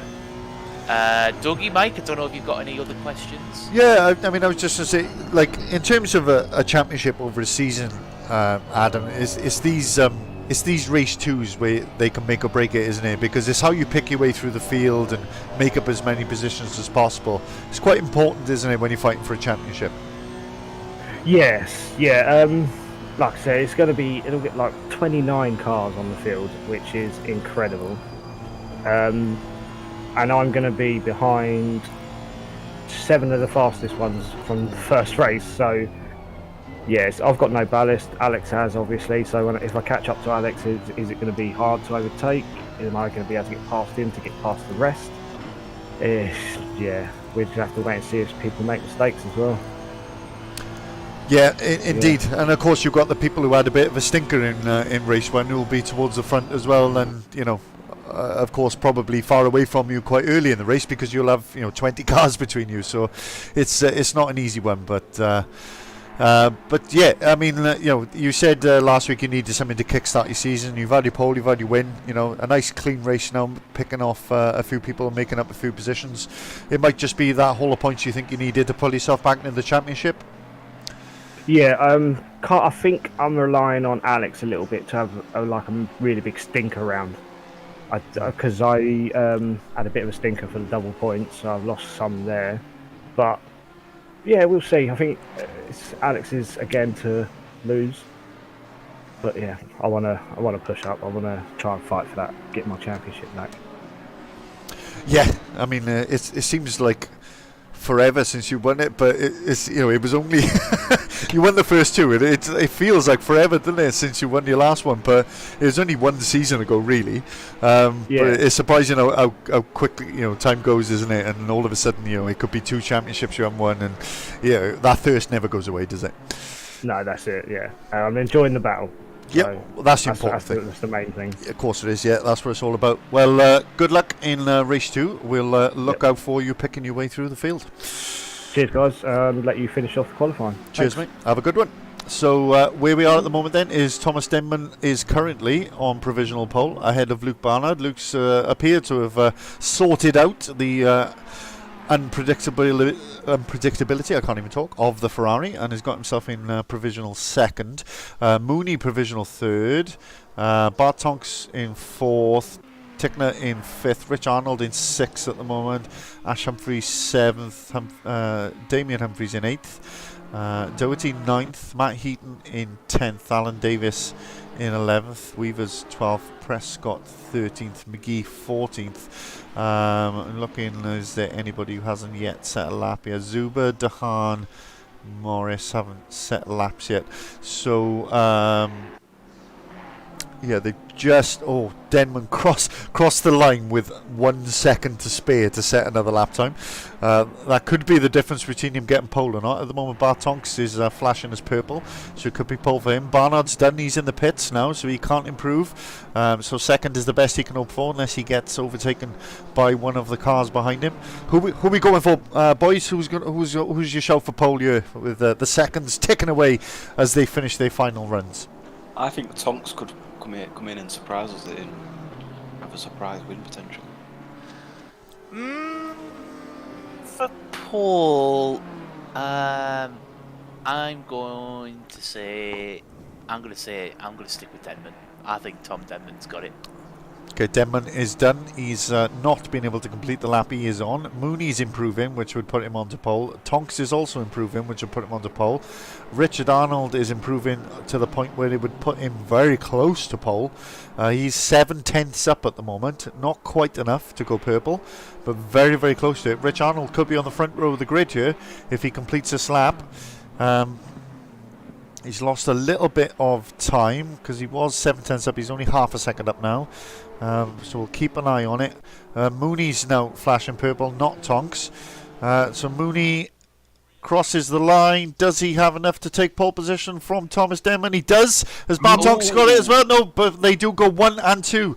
So it's once again a Honda on pole position, but it's not the Honda of Adam Foster. Obviously, couldn't qualify for this. It's the Honda of Michael Mooney. He takes his first pole of the season and his first pole for a good while. Bartonks fought all the way for that. He's in second.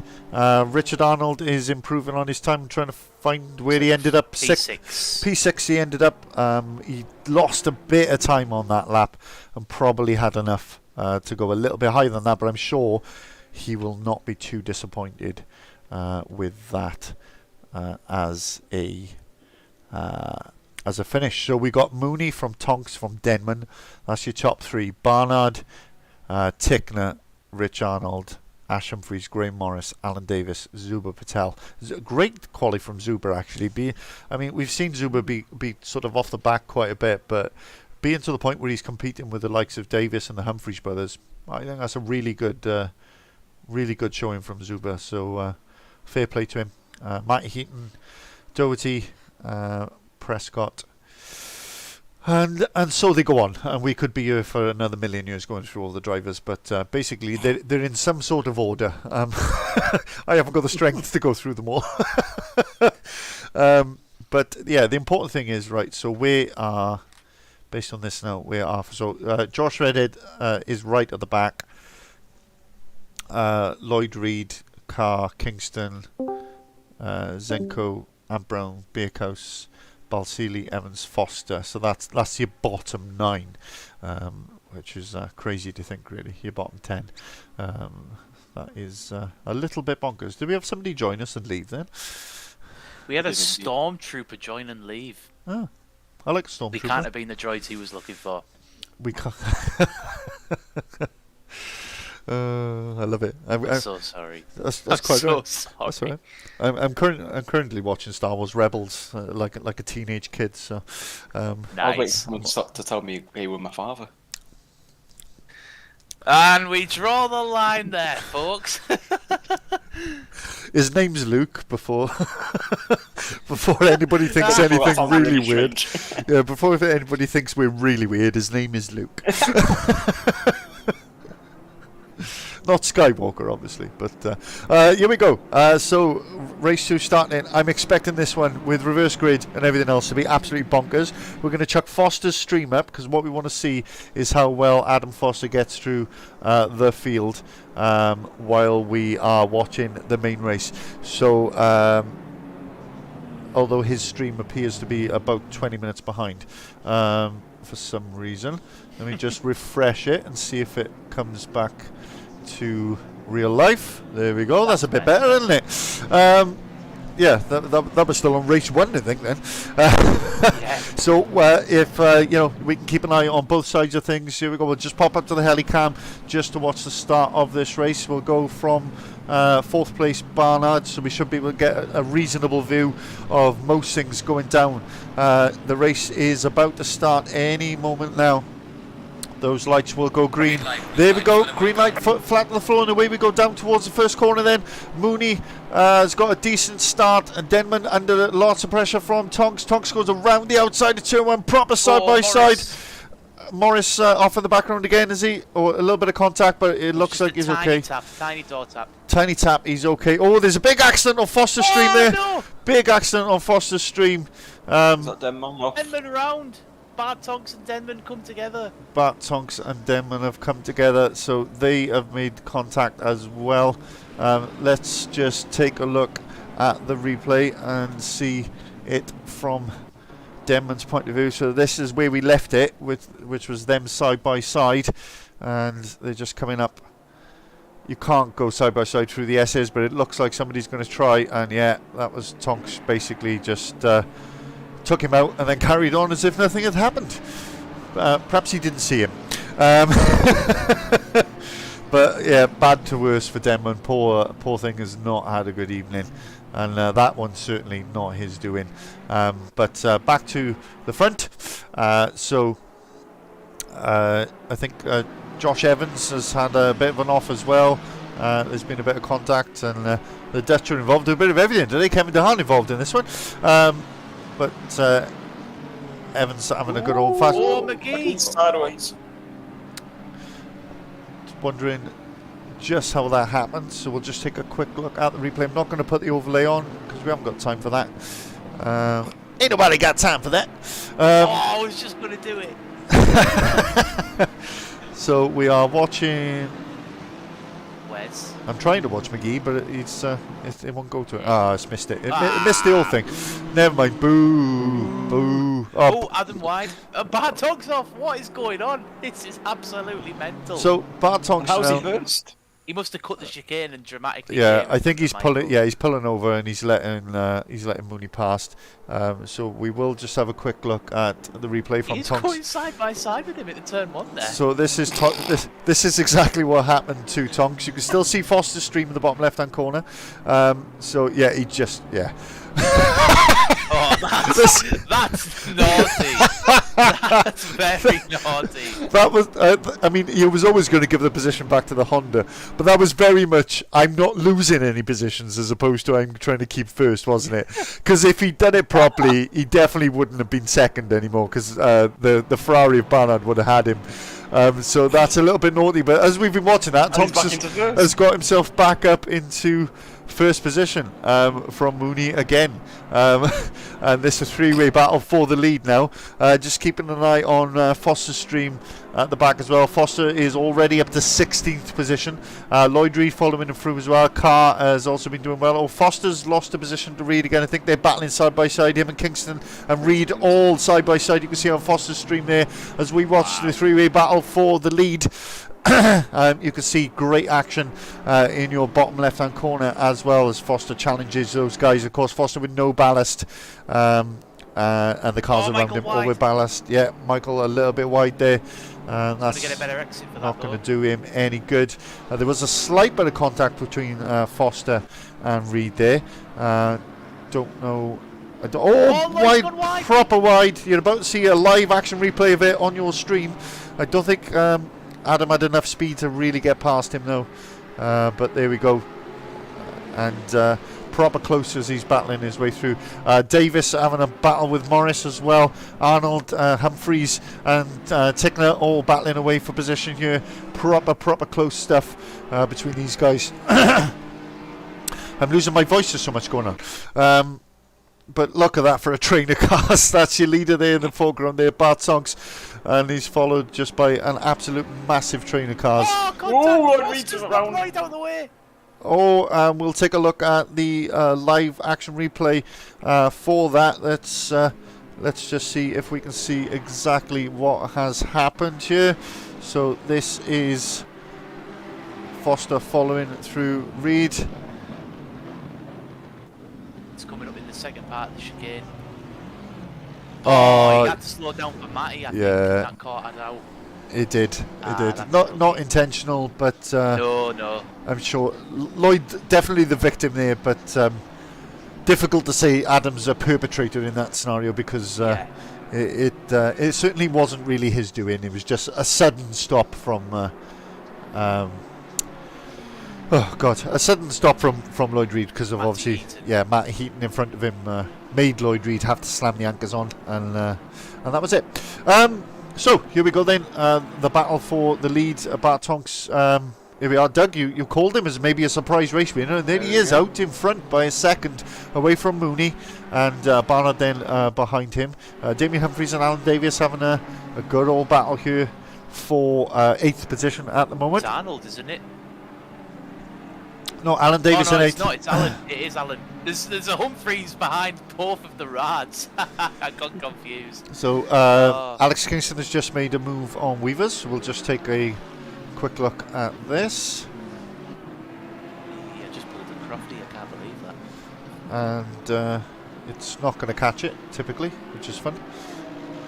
But you can see he had the run though. Yeah, so he probably pulled the move off in the spoon. We saw the more how it was done rather than it being done. So Zenko also trying to battle his way through the field as well.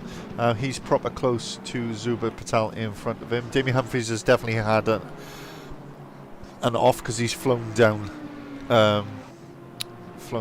the order. Fastest lap at the moment from Josh Evans at 2:06. Mooney's caught up to the back of Tonks again, so Tonks with a scrappy lap on the last one, half a second slower than Michael Mooney, so that's given Mooney a bit of impetus to catch right back up to the BMW once again. Josh Evans proper close to the back of Kevin DeHaan. He's been in the wars a bit as well. He's got a damaged car, so he's doing very well to hang on to it. Zenko has got past Patel. I'm not going to use the overlay again because I can't be bothered. It just takes too much time. So this is how Zenko got past Patel down into T1. You don't see a lot of that, but there he goes. Got the move done. PDF, boys. PDF, that wasn't it? See, I'm on the ball tonight, boys. I'm on the ball tonight.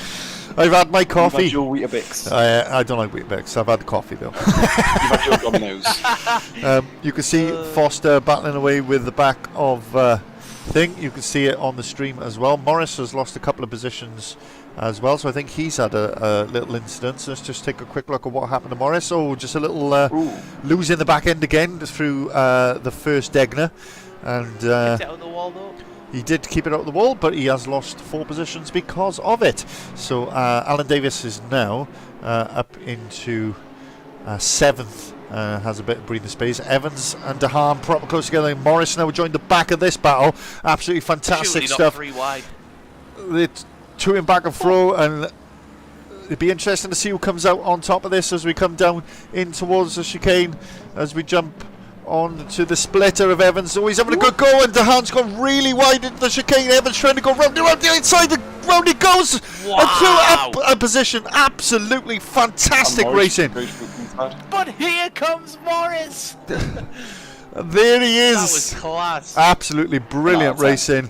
We're going to have to take a look at the replay of that because it just was absolutely fantastic to watch. So this is coming down to the chicane. This is a helicam view. So DeHaan runs wide. Evans says thank you very much, hangs it around the outside of the first part of the chicane, inside for the second part. Absolutely brilliant racing from the youngster, and he gets himself up into 8th position. Absolutely fantastic racing, and credit to DeHaan as well, because it would have been very easy to make contact with the driver, not expecting them to be in that position, but he did not do that. It was nice and clean. Brilliant racing from both of them, boys. Agreed. This battle for the lead isn't over though, is it? I mean, Bart pulled away a little bit, but Michael's slowly reeled him back in, and he's dragging Barnard along with him for the ride. Yeah, well, I'm wondering whether this is a bit of what you were talking about, mate, when you were talking about the BMW looks like, say, switches his tyres on really well, but then it falls away halfway through the race. Well, that's the point of the race we're at. Oh, contact! Oh, no, contact! Oh, no! Bart Tonks, No way! Bart Tonks had a bit of an issue into that corner, but Mooney's lost loads of positions because of that.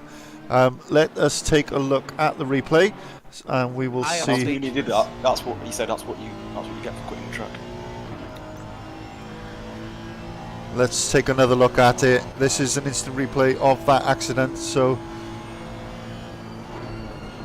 look, I can't tell if Tonks was early on the brakes or if Mooney was late on the brakes. But either way, Michael tends to be quite late on the brakes. I noticed that at Silverstone when we were doing the sprint on Tuesday. He brakes a lot later than everyone on the grid.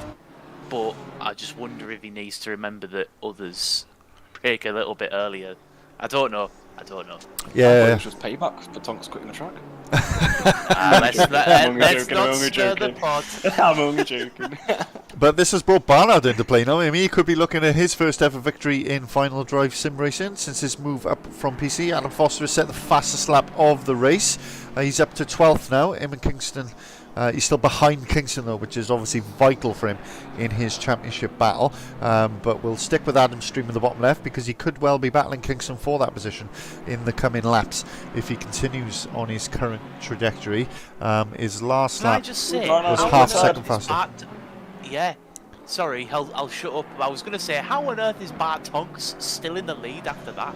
Yeah, because he sort of hit him, and Michael let him back pass, but I think Barnard had to slow because obviously they were sort of making contact in front of him, and he just sort of worked to Bart's benefit in the end. That's absolutely mental. Evans putting pressure on Davis now. It definitely sounds like a battle from the valleys, although Alan Davis isn't from the valleys, but sounds like it with Evans and Davis. But proper pressure coming from that McLaren now as it pressures the Honda. And we may well see a move towards the end of this lap, so we'll just keep an eye on it. We're keeping an eye also on... Oh, he'll probably have a better exit now out of the second part of the spoon. Oh, but he gets a little bit of oversteer, and that will compromise him slightly. Barnard proper close now, almost alongside Bartonks down into 130R. And Tickner all of a sudden is up into third out in a way. Arnold in fourth, and Michael Mooney in fifth now after that adventure. Kingston coming up to the back of Morris. Oh, Foster's had a yellow flag here. He just went really wide for 130R. So wide he might as well have taken a bucket and spade. I was going to say, I'll tell you what, guys, I really hope that Tickner gets a good result after what happened in race 1. He just deserves a little bit of good karma. He does. And are we going to see a move now down into turn 1 again? No, Morris too wise for that, and Kingston just letting him know he's there, just dipping into his side mirrors and saying, "You're right there, mate. Don't forget I'm here. Make a mistake and I'll pounce." So Josh Evans still pressuring. Luke Barnard still pressuring for the lead as well. Richard Arnold pressuring the back of the Ferrari of Tickner. Rich Arnold could smell a podium, and I think Michael Mooney's had a slight off as well. Oh, he's off and he's into the barriers, and it's gone from bad to worse for Michael Mooney once again, and he's just falling down the order. Michael Mooney, I think the phrase, as Aaron says, if he didn't have bad luck, he'd have no luck at all. And because he changed for the lead here, Tonks has gone really wide into the hairpin, so wide he's ended up onto the grass, and that has given Barnard the lead, and up he goes into first position. And Tonks now under pressure from Tickner. Tonks might end up not even on the podium at the end of this lap, the way that car looks like it's handling. I wonder whether he's got a little bit of damage from those taps, just enough to unsettle the car maybe, or whether he's just making mistakes. I don't know, but he's gone from looking pretty confident to not so confident since that little tap from Michael Mooney. Oh, Tickner on the grass as well. What's going on? They are it's just got a little over bit scrappy all of a sudden, hasn't it? It has. I think that they're feeling the pressure now, and they know it's such a short race, so there's only 5 minutes left already, believe it or not. We've already had 15 minutes of this race, or nigh on 15 minutes. So they know the clock is ticking. There's only 3 laps to go as they cross the line now. So time is of the essence. And it might sound stupid, although it's the same amount of time, but if you've got, a 90-second lap, knowing in your mind you've got that extra lap, it does give you that bit of impetus, doesn't it? As we see Tickner and Arnold battling away for the final podium position in the background there. Arnold would have the switchback, but Tickner parks his car exactly where it needed to be, right on the apex, so there was no getting past Arnold. Let's have a quick look at that as these guys battled all the way down the start-finish straight. Brilliant exit from the Honda, and then he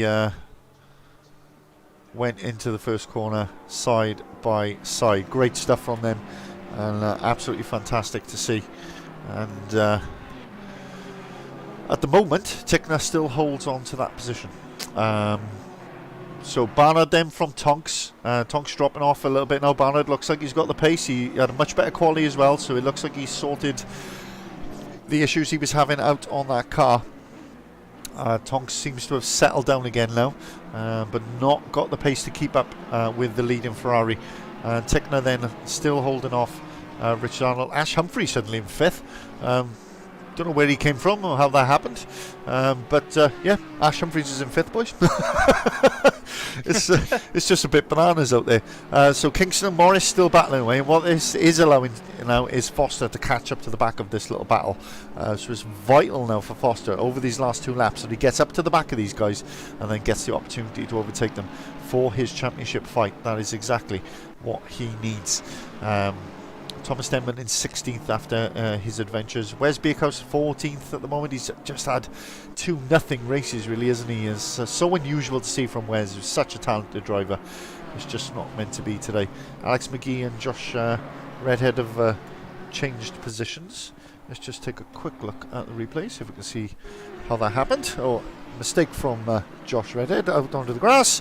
And McGee says thank you very much and pops himself up into the next position, so he'll be very happy with that, I am sure. Okay, and oh, Kingston has got past Morris. They're on the start finish straight. Dehaan and Davis are battling away, but Kingston does get himself up past Morris into turn 1. And that's important for Kingston to keep Foster as far behind him as possible. Kingston up to 9th now. Morris and Dehaan Davis and Dehaan still battling away as well. Rich Arnold keeping pace with Darren Tickner. Them two still battling away for that final podium position. We will keep an eye on all the timing screens. And Foster's battle, you can see at the bottom there now as he catches up to the back of Morris, will be with Morris and Kingston for the remaining laps of this race. Still a lap and a half to go. Is there anybody who sticks out in your mind, Mike, at this stage for a driver of the race 2? Oh, I know there's still plenty that could happen. There's still plenty that can happen, and it is still. Yeah, you're absolutely right. At the moment, for me, it's. I think Rich is a good shout. I think Kingston's a good shout. Rich or Luke, in terms of just Barnard's in terms of the overall position, but Yeah. in terms of places gained. Alex Kingston has gained 17 positions in this race, and Adam Foster has gained 10. So Josh Evans has gained 15. So yeah, it depends on what outlook you want to take, whether it's final finishing position or Foster has got past Morris now. Let's just take a quick look at the replay, see if we can see that happen. It was a very nice move. I was watching it in the bottom left. Yeah, I missed it, so I'm just going to be selfish and take a look at the replay. And he just sort of forced Morris into a mistake there, didn't he? Forced him wide. Yeah. And that was, that is good driving because it forces pressure, and pressure creates mistakes, and that is how you gain positions. So well done, Adam Foster, who gets himself up into the top 10 now. Okay, the leader is on the final So lap now. Luke Barnard has crossed the line. He is on the final lap of this race. Bartong's a couple of seconds behind him now, but struggling for pace. He's under pressure from Tickner, who's in turn under pressure from Richard Arnold. And any one of these 3 drivers could be on that second step of the podium as it stands. So...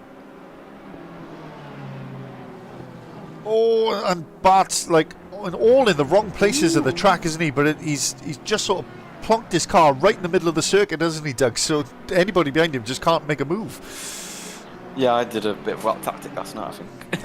It's just when I park it where he wants to go and he can't go, so he can't get past. Oh, it's getting spicy. But he's so slow through some of these corners that he's just holding the drivers up. But like I say, he's just doing it in such a way that people just can't make a move. It's brilliant to watch, but it's also really cringy. Foster really close to Kingston, so keep an eye on the bottom left-hand corner of your screen, guys. You could see a move from Foster on this final lap. Graham Morris has made a mistake. He's off the circuit, and he's dropped a couple of positions. But we go back to this battle now for second place. Are we going to see a change of position? Is Bartonks going to hold on to this second place? He gets 130R right. It's just all about the final chicane now, as Luke Barnard is about to cross the line and take his maiden victory in Final Drive Sim Racing. Oh, there's a mistake there from Tickley. I can't even talk. Is Arnold going to have enough of a run? I don't think so. It's going to be really close to cross the line. As they go down towards it. Oh, it was so close. And that's like 3 weeks in a row, I think Rich Arnold has had a photo finish on the line. But huge congratulations to Luke Barnard. He takes his maiden victory in Final Drive Sim Racing in the second, in the reverse grid race. Bartonks held on for second place in the end. Great drive. Darren Tickner gets the final podium position. Again, huge congratulations to him. He had a bit of a disastrous race one, not his doing. Just got caught up as a passenger in an accident. Totally not his fault. But he takes the final podium position. Richard Arnold with a fantastic fourth. Could easily have been second. It was that close between those second, third and fourth. Ash Humphreys gets himself in fifth, which I think he'd be reasonably pleased with. That Audi not working out for the Humphreys brothers this season, as I said earlier. Josh Evans gaining 15 positions in this race, finishes in sixth. Alan Davis in seventh. Kingston, who in the end gained 18 positions, finishes eighth. Kevin DeHaan in ninth. Adam Foster in 10th and rounding out the top 10. And I'm not going to go through the other 20 drivers that we have out there, because I think I might lose my voice and the will to live. But we are seeing on Foster's stream there a nice little advert, so I'm going to get that off, because I'm giving somebody free advertising there, which is not what we're all about. So yeah, there we go. That was absolutely bonkers, as it usually is. Absolutely bonkers. It was bonkers again. So yeah, I really just stumped at what to say about that, boys. So who are we going for then for our driver of the race for race 2? I'll let you guys give your thoughts while I just sort out all the bits and bobs that I need to do here, and then we can discuss. So Dougie, over to you first. Oh, sorry, you said Dougie there. Go on, Doug. I was about to jump in. You know what? Jumping, because I need 10 seconds to have a think, actually. All right. Well, no pressure now. Everyone's joining and listening, but I think I'm leaning towards Luke for it being his maiden victory. I wanted to give it to Rich, but I think I'm gonna have to give it to Luke Barnard for me. You know what? I'm going to have to agree as well. Welcome to Final Drive. Yeah. Look at Rich. In fact, I'm going to give it to Rich now. No. But yeah, I'll go with Luke for his maiden victory. He made my decision easier, because I'd got two same people in my head. You're only saying that because his name's Luke, you know. That's the only reason you're saying Yeah, that. exactly. Exactly. No, yeah, full house. Especially, I think after the struggles he had in race 1 and quali when we spoke the other day. Yeah, to see that improvement for race 2 was really good. So yeah, sounds on, whoever that is making lots of noise. Please turn it off. So yeah. Anyway, I completely lost my train of thought with all that laughing going on. But yeah, Luke Barnard gets our driver of the race for race 2. So congratulations. And I guess we'll start with Luke. Congratulations, Luke, your maiden victory in Final Drive Sim Racing. It's been quite a turbulent opening couple of weeks for you, joining us and getting used to everything. But congratulations on your first win. And how did you find that race 2? It was good, better than race 1. Better than race 1. I got stuck going the Honda, and then I just flat spotted the tyres, and I just had no pace in race 1. But race 2 was good fun. Shame Bart made a mistake. I'd have fancied a crack at him.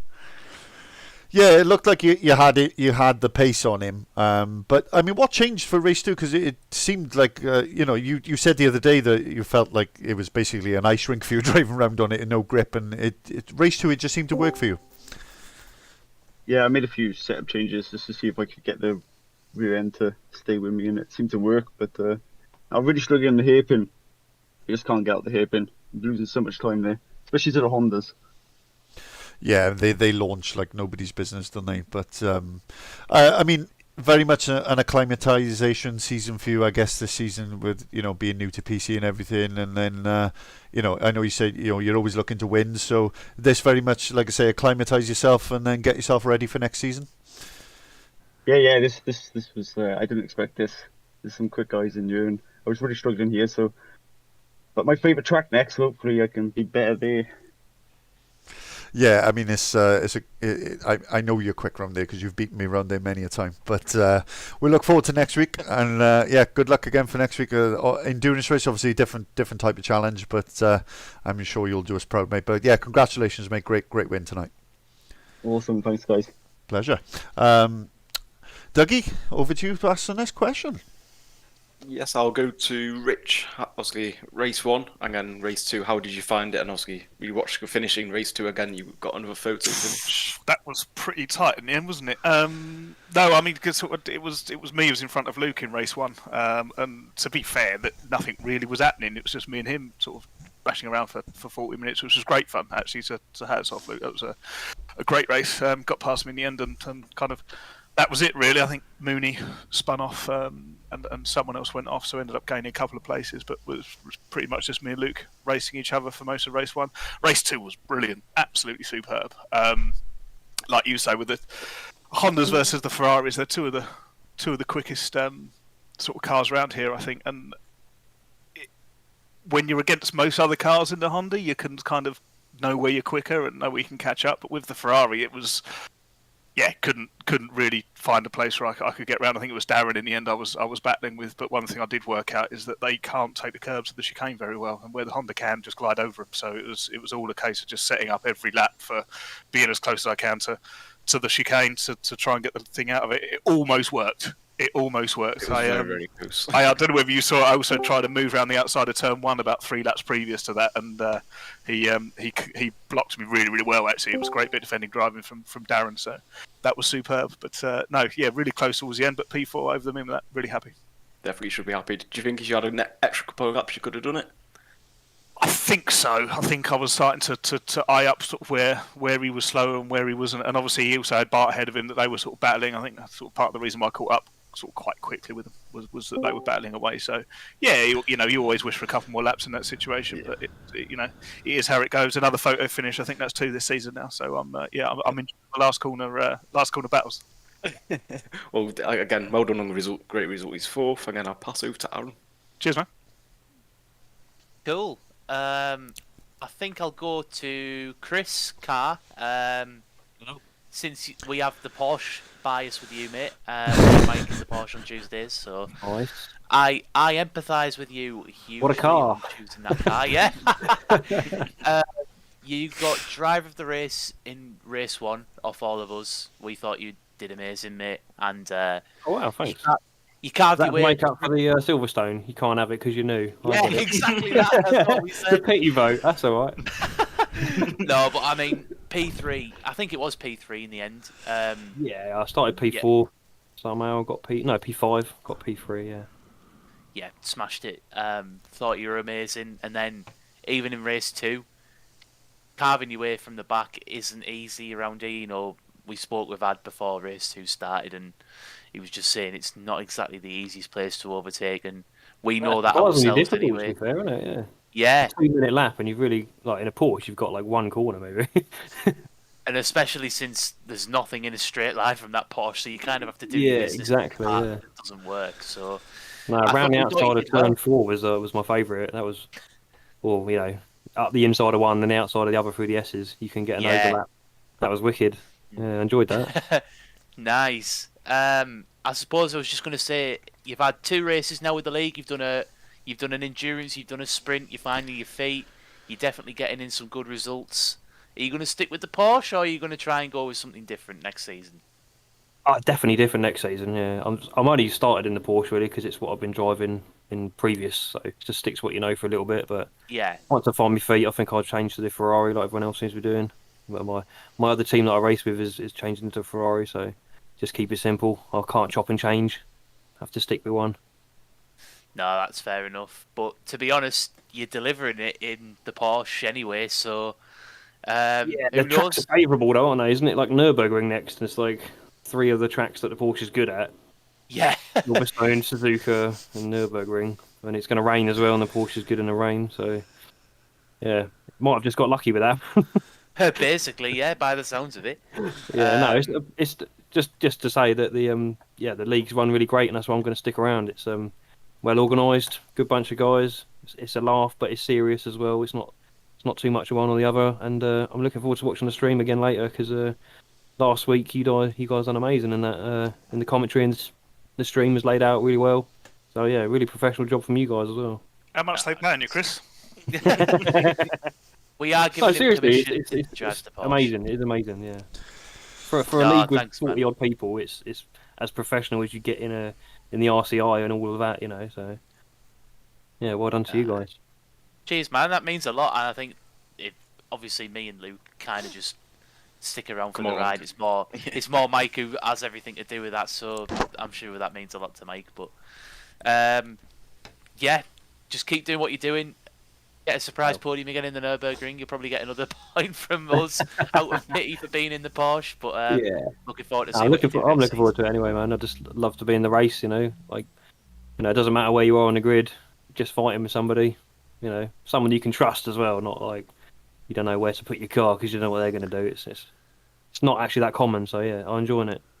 At least every single overtake you do in the Porsche is spectacular because you do it in a place where no one else can overtake. Well, yeah. I'm curious to look back at that. Can't remember who it was now. The Lamborghini. Like there wasn't really a move on, and then there was all of a sudden. You just got to take those moves in the Porsche, haven't you? And obviously you have to trust them to look in the mirror a bit, or you know, get the warning. So yeah, not quite a dive bomb, but it's not far off. That's what you got to do, really. So It's fair enough, mate. It's fair enough. yeah. But I suppose that's scraped the surface of what I wanted to ask. So I will hand back over to you, Mike. Yeah, cheers, and thanks for your comments. Obviously, it is appreciated, and we do put the work in. That's the thing I said when I took it on was if I'm going to do it, I'm going to do it properly, and so that is what we did. I'm going to go to my another fellow Welshman, Josh. I'm not just picking the Welsh boys. It's just Josh. I've got to talk to you. I know you had 2 eventful races and 2 good races, but that move into the final chicane on Kevin De Haan was just absolute filth, mate. How did you two not make contact through there? I don't remember that move. You what? What? What? No, I don't. Into the final chicane where he ran a little bit wide and you went side by side all the way through the final chicane and you took him on the start finish straight. You don't remember that, do you? It's like Chris Kamara from Sky Sports. Yeah. I do know what you're on about now. No, I was on the outside, so I think I just got the car at the right angle and I was able to get on the throttle just before him because obviously he was on top of the curb. There's been an overtake, but for who? Josh Evans. I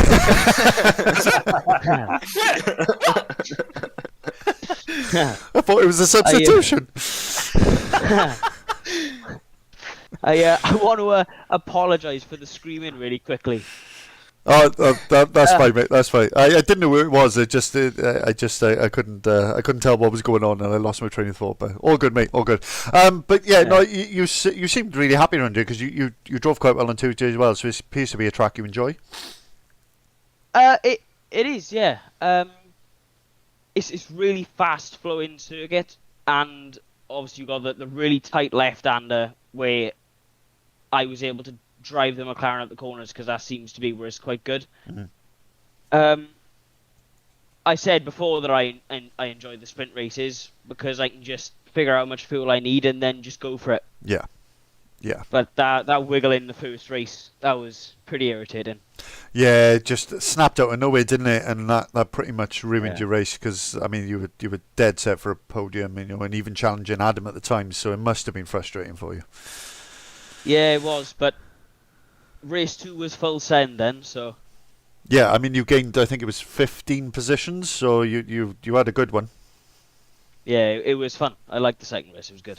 Yeah, I mean that's what it's all about, and it's just being able to pick your way through the field without making contact and picking up as many positions as possible. And for some people, it makes their season picking those positions off. But you're sort of there or thereabouts in the title fight. You're in that top 4.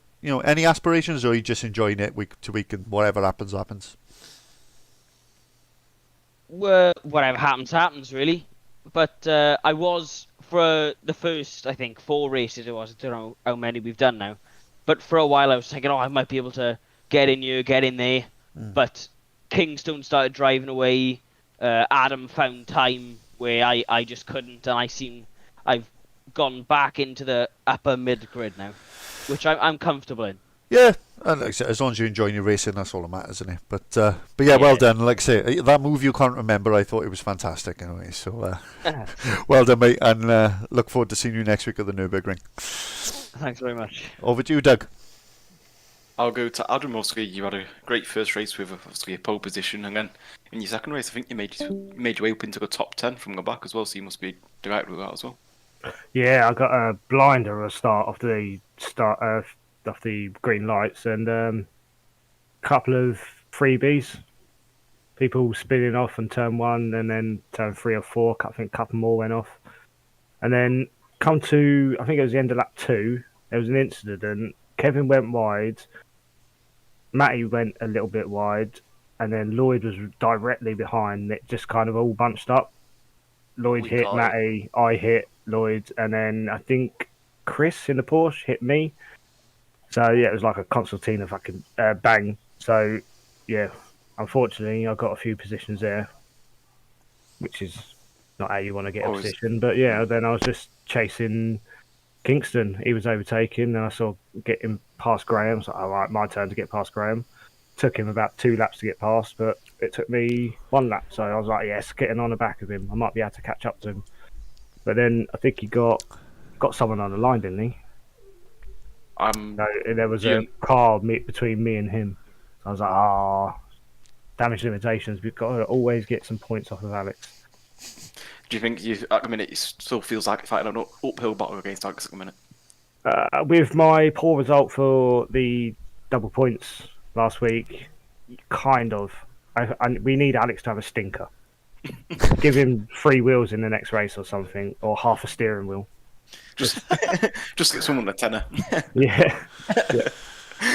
But yeah, well done on the results tonight. Great results from both races, and I'll pass over to Aaron. Cheers, mate. Really enjoyed it. Cool. I think I'll go to Lloyd. We haven't spoke to Lloyd, have we? We definitely haven't spoke to Lloyd. I'm not making that up. Good. Right. I was panicking there. Lloyd, you basically carried on from Silverstone with you and Alex in race 1. You two were almost inseparable. But race 2, obviously, there was that little bump and grind in the Casio triangle, as the official term is in the chicane. But I mean, we were sort of commenting earlier about ballast, and it seemed to be affecting you and Alex the most. And I suppose my question was more going to be, I suppose the statement is well done on holding Alex off. It was quite fun to watch actually. But B, how much was ballast having an effect on that battle? Because it seemed to be that you guys were struggling the most.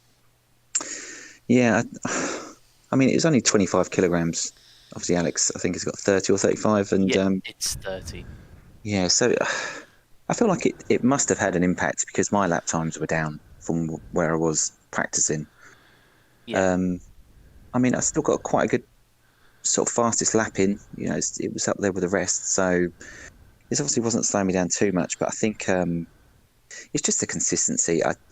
I personally feel like the Merc struggles a bit around their grip in the first place. It's a fairly strong track for it, for the speed it's got, but you just need to get your lines so perfect so you can carry the speed, and it just takes one little slip here or there, and then you kind of offline, and you're just losing time for the rest of the section basically. But I did feel like pretty halfway through, the tyres starting to go already, and starting on 70 litres plus another 25 on a track where always slipping all the time. So yeah, I feel like it did slow us down. I mean, I saw Alex really struggling towards the end and dropping off. So, if he's struggling, then that says a lot, I think. Yeah. I was kind of catching Josh at points, but just, as I say, I'm just not consistent quite enough to get with some of them guys. And yeah, I did struggle a little bit. Not my favourite track in all honesty. It seems like a bit of a funny car to drive, that Mercedes. It visibly looks like it's understeering all the time. It feels like it's understeering all the time. Yeah. But it's somehow still fast, and it just really boggles my brain. I can't drive it, but you guys can do it well. This is where the lines really take hold, because you can't, once you sort of run a little bit wide, that's it. You're just stuffed, really. You're always fighting against it. But if you can just turn in a bit earlier, let off the throttle a little bit, and you kind of hit the apex with the throttle. So you turn at the same point every time, and you either lift off the throttle or put the throttle down to sort of go further in or come out. And that's kind of the way the Mercedes goes. But once you get the rotation done, on the apex, you can really hammer it out there. And I think that's its strong point, basically. And I just always feel like I like the car to sort of drift out a tiny bit and sort of almost slide out of the corner. That's where the Merc suits me quite well, really. So like turn 1, for example, as soon as you hit the apex, you can floor it, and the back's just stepping out ever so slightly to kind of rotate you around the corner. So yeah, it's a lovely car, but I've always struggled with this place. And when we had the wet race, I would say this felt exactly as slippery in the dry. So yeah, it was a hard one. But as for race 2, I mean, all that considering, though, I think you've done very well with, if that's how you feel and you feel like it's not really a fantastic track. I think you were just unlucky in race 2, but you probably could have been mixing it with Adam and Alex, arguably, if nothing went wrong. Yeah, I would say so. I mean, I certainly had the pace. If Adam's got a clear run in front of him, then yeah, it's just an absolute nightmare. But I think with all that traffic, I mean, Adam did get past, and then I got past him. So it was going to and fro him, but I think maybe Adam's just more experienced with traffic and stuff. And as he said, I went behind Matty, and I don't think I did touch him, but I ended up, because he had stopped. I'd stopped basically on the apex. I could have gone to the right, but I was trying to sort of undercut Alex, and I thought he's going to run wide, and then Matty stopped. And then Adam sort of just tapped me, and then Chris has come behind him, tapped him, has tapped me again, and then spun me off. And I had about 30 seconds of damage. So, from being capable of doing 59s, I was struggling to keep in the 2-minute 2s. It was just, ouch. Yeah, I could not put the power down. I couldn't take the speed through the corners, and the understeer was just tenfold, really. So man, disappointing. I never seem to do well in race 2 on these sprint races. I need to learn to crash at race 1. I think I'll be all right. Yeah. Well, I mean, you're clearly doing something right, though. You're second in the championship, and I suppose you just gather yourself and go again next week at the Nürburgring. So yeah, let's exactly. just see what happens. I put the practice in, get the times, and I think I will do well. It's just whether Adam can catch me now, really. I suppose Graham as well. Yeah. Scary stuff. Very true, mate. But I think take some positives. You take positives away from every weekend anyway. Well, every midnight of Thursday, not the weekend. So just keep plodding away and keep pecking away. And just, if you can focus on your second race, it's like you say, you're probably going to give yourself half a chance of running Alex all the way to the final. Yeah, it'd be nice. It's certainly a shocker for me. So yeah, happy days. Hopefully it makes it a bit more entertaining. I empathise with you a lot, because I'm in a similar position in TCSRL, and I really never thought I'd be second in the championship. Yeah, it's a bit of a shock, isn't it? Yeah. Well, I'll stop waffling on now, and I'll hand back over to Mike. Thank you. Cheers, mate. Sorry, I completely lost my train of thought then. Who am I going to now? Matty. How's it going? Hello. How's it going? I'm still breathing. You've got two Matties now, Bullen. Yeah, that's right. Oh, yeah, right. That's Oh, okay. which one? Matty Oh. Heaton and new Matty. That's right. Well, we'll have new Matty. Not a problem. New Matty. How are you doing? I am all right. Thank you very much for asking. Well, welcome. This is your first time in with us, so welcome in. And you looked like you had a lot of pace, particularly in that first race today. So yeah, just take us through your thoughts on the race. Yeah, well, I couldn't figure out Suzuka for a long time, and I was really struggling with it. So Mr. YouTube helped with that one. And turns out you have to fiddle around with the traction control a lot through the hairpin. And of course, because my IQ is about room temperature, I forgot to do that half of the time. So I was running TC2 through all the nasty spinny bits, and my tires were not happy with me at all. Yes, So- they will cry when you do things like that. Oh yeah, well, I was like an abusive husband there. Yeah, I was not the greatest, but I have to say I'm very happy to be here. The pace in this place is absolutely insane, and it's very much fun.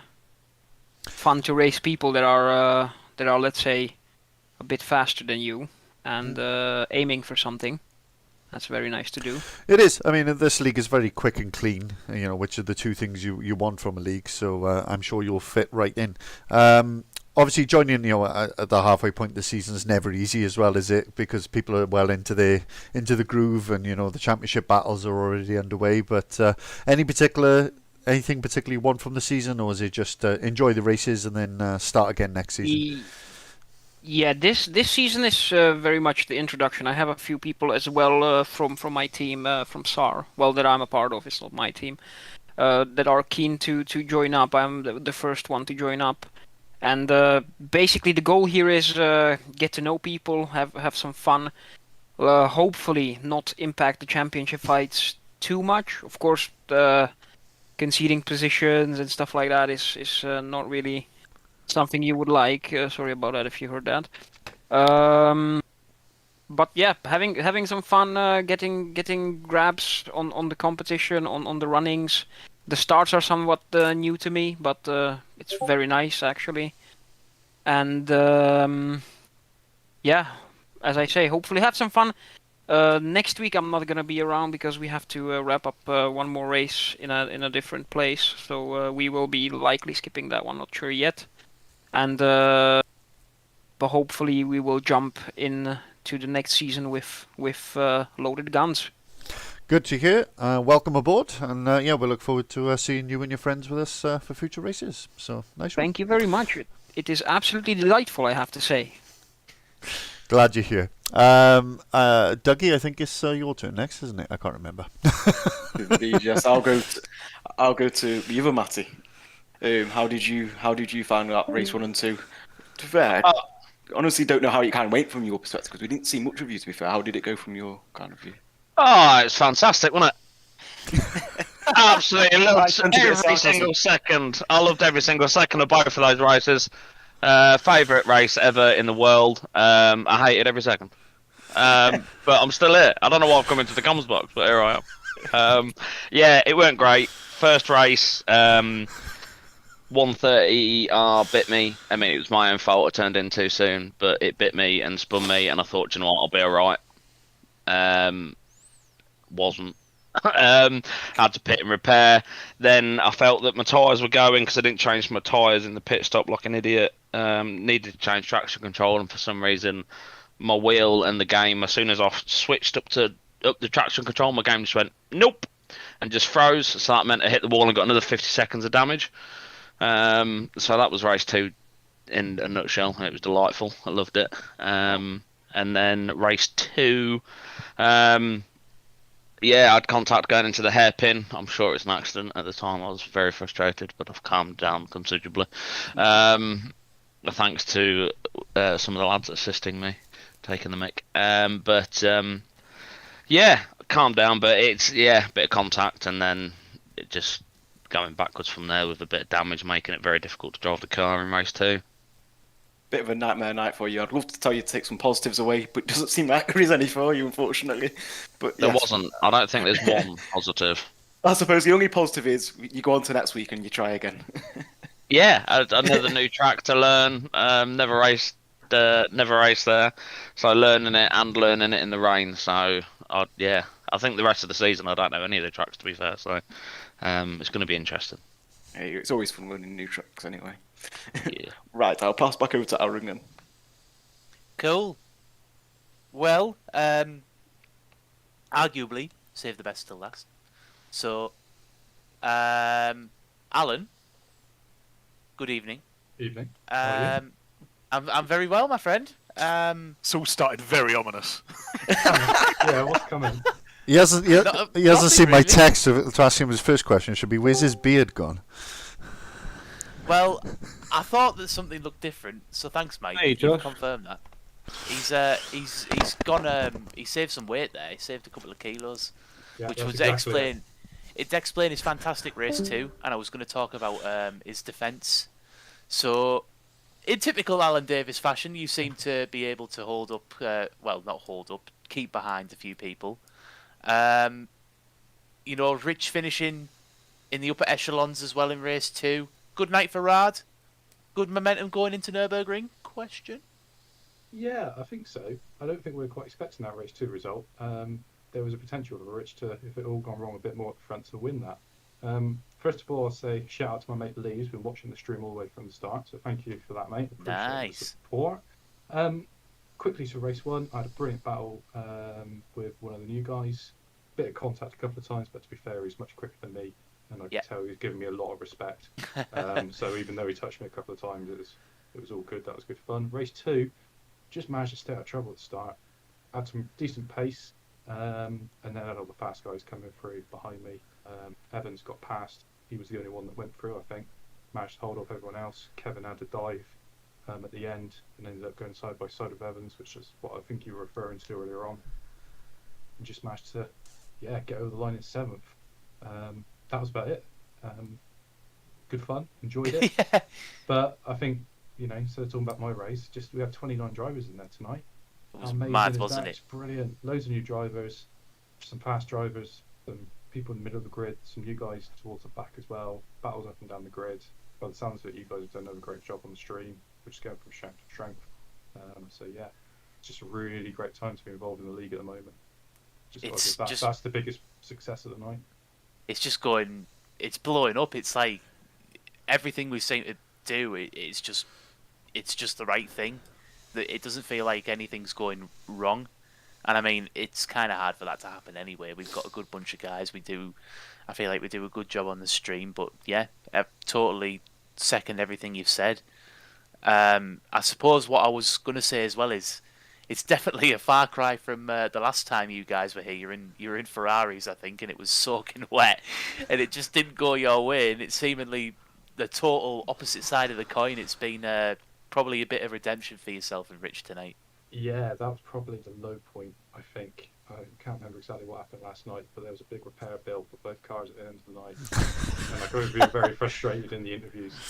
And I think once we finished the stream, I can remember you saying to the two of us that just stick with it and it will come. And it has. So to finish 7th and 4th in race 2 tonight in a grid of 29, even though my pace specifically wasn't quite there, I'm over the moon with that, realistically. Finishing 7th, finishing anyone in the top 10, I'm a happy boy. So, it's different.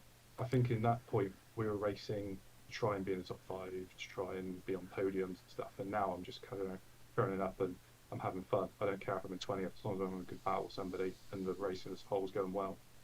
I'm having fun. So I think it's mental, isn't it? Yeah, it is mental how it goes full circle. Yeah, and taking the pressure off of ourselves, I think, helps. Not, beating ourselves up when we have a bad race. Just laugh it off. The reality is, the league's much bigger than where we finish. So it's just have fun. That's the big point, big takeaway. It's great to have all these new guys in, and it's great to hear some of them speaking tonight, saying how they've enjoyed it and what they see of the league is exactly what we want it to be about. Yeah, it's great. 1,000,000%, definitely. You couldn't have said it any better. You've basically stole my job from me, but hey, look, just well done again on that race too. And I think it's very important to think about where you were the last time we were at Suzuka and how you felt upside down, and the difference in where you are now, collectively in a normal mindset of, like you say, not taking it as seriously. But I think both of you guys in the Honda have come on leaps and bounds anyway, and I just think going forward, even when you have your difficult nights, just think of that moment of that time in Suzuka, and look at what you've just done tonight, and you just think, you know what, anything can happen.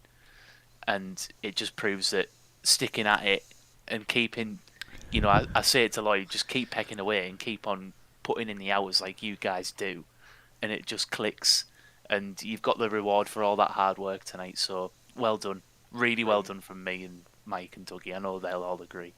Cheers, mate. You can make me blush at this rate. Ah, a little bit emotional, this, isn't it? It was getting very emotional. It's got very deep, hasn't it? Very deep, very quickly. I'm gonna cry. Mike, quickly, come in and save this before we all start crying. You knock yourselves up, boys. I'm having a little cry myself. He's going to bring his guitar and start singing Kumbaya in a minute and light a little fire. Don't tempt me. Because I will. Not Kumbaya, though. I'll give you a bit of Celine Dion or something for a nice love ballad. Get you in the mood. Echo all the sentiments the boys have said. Jokes aside, absolutely brilliant.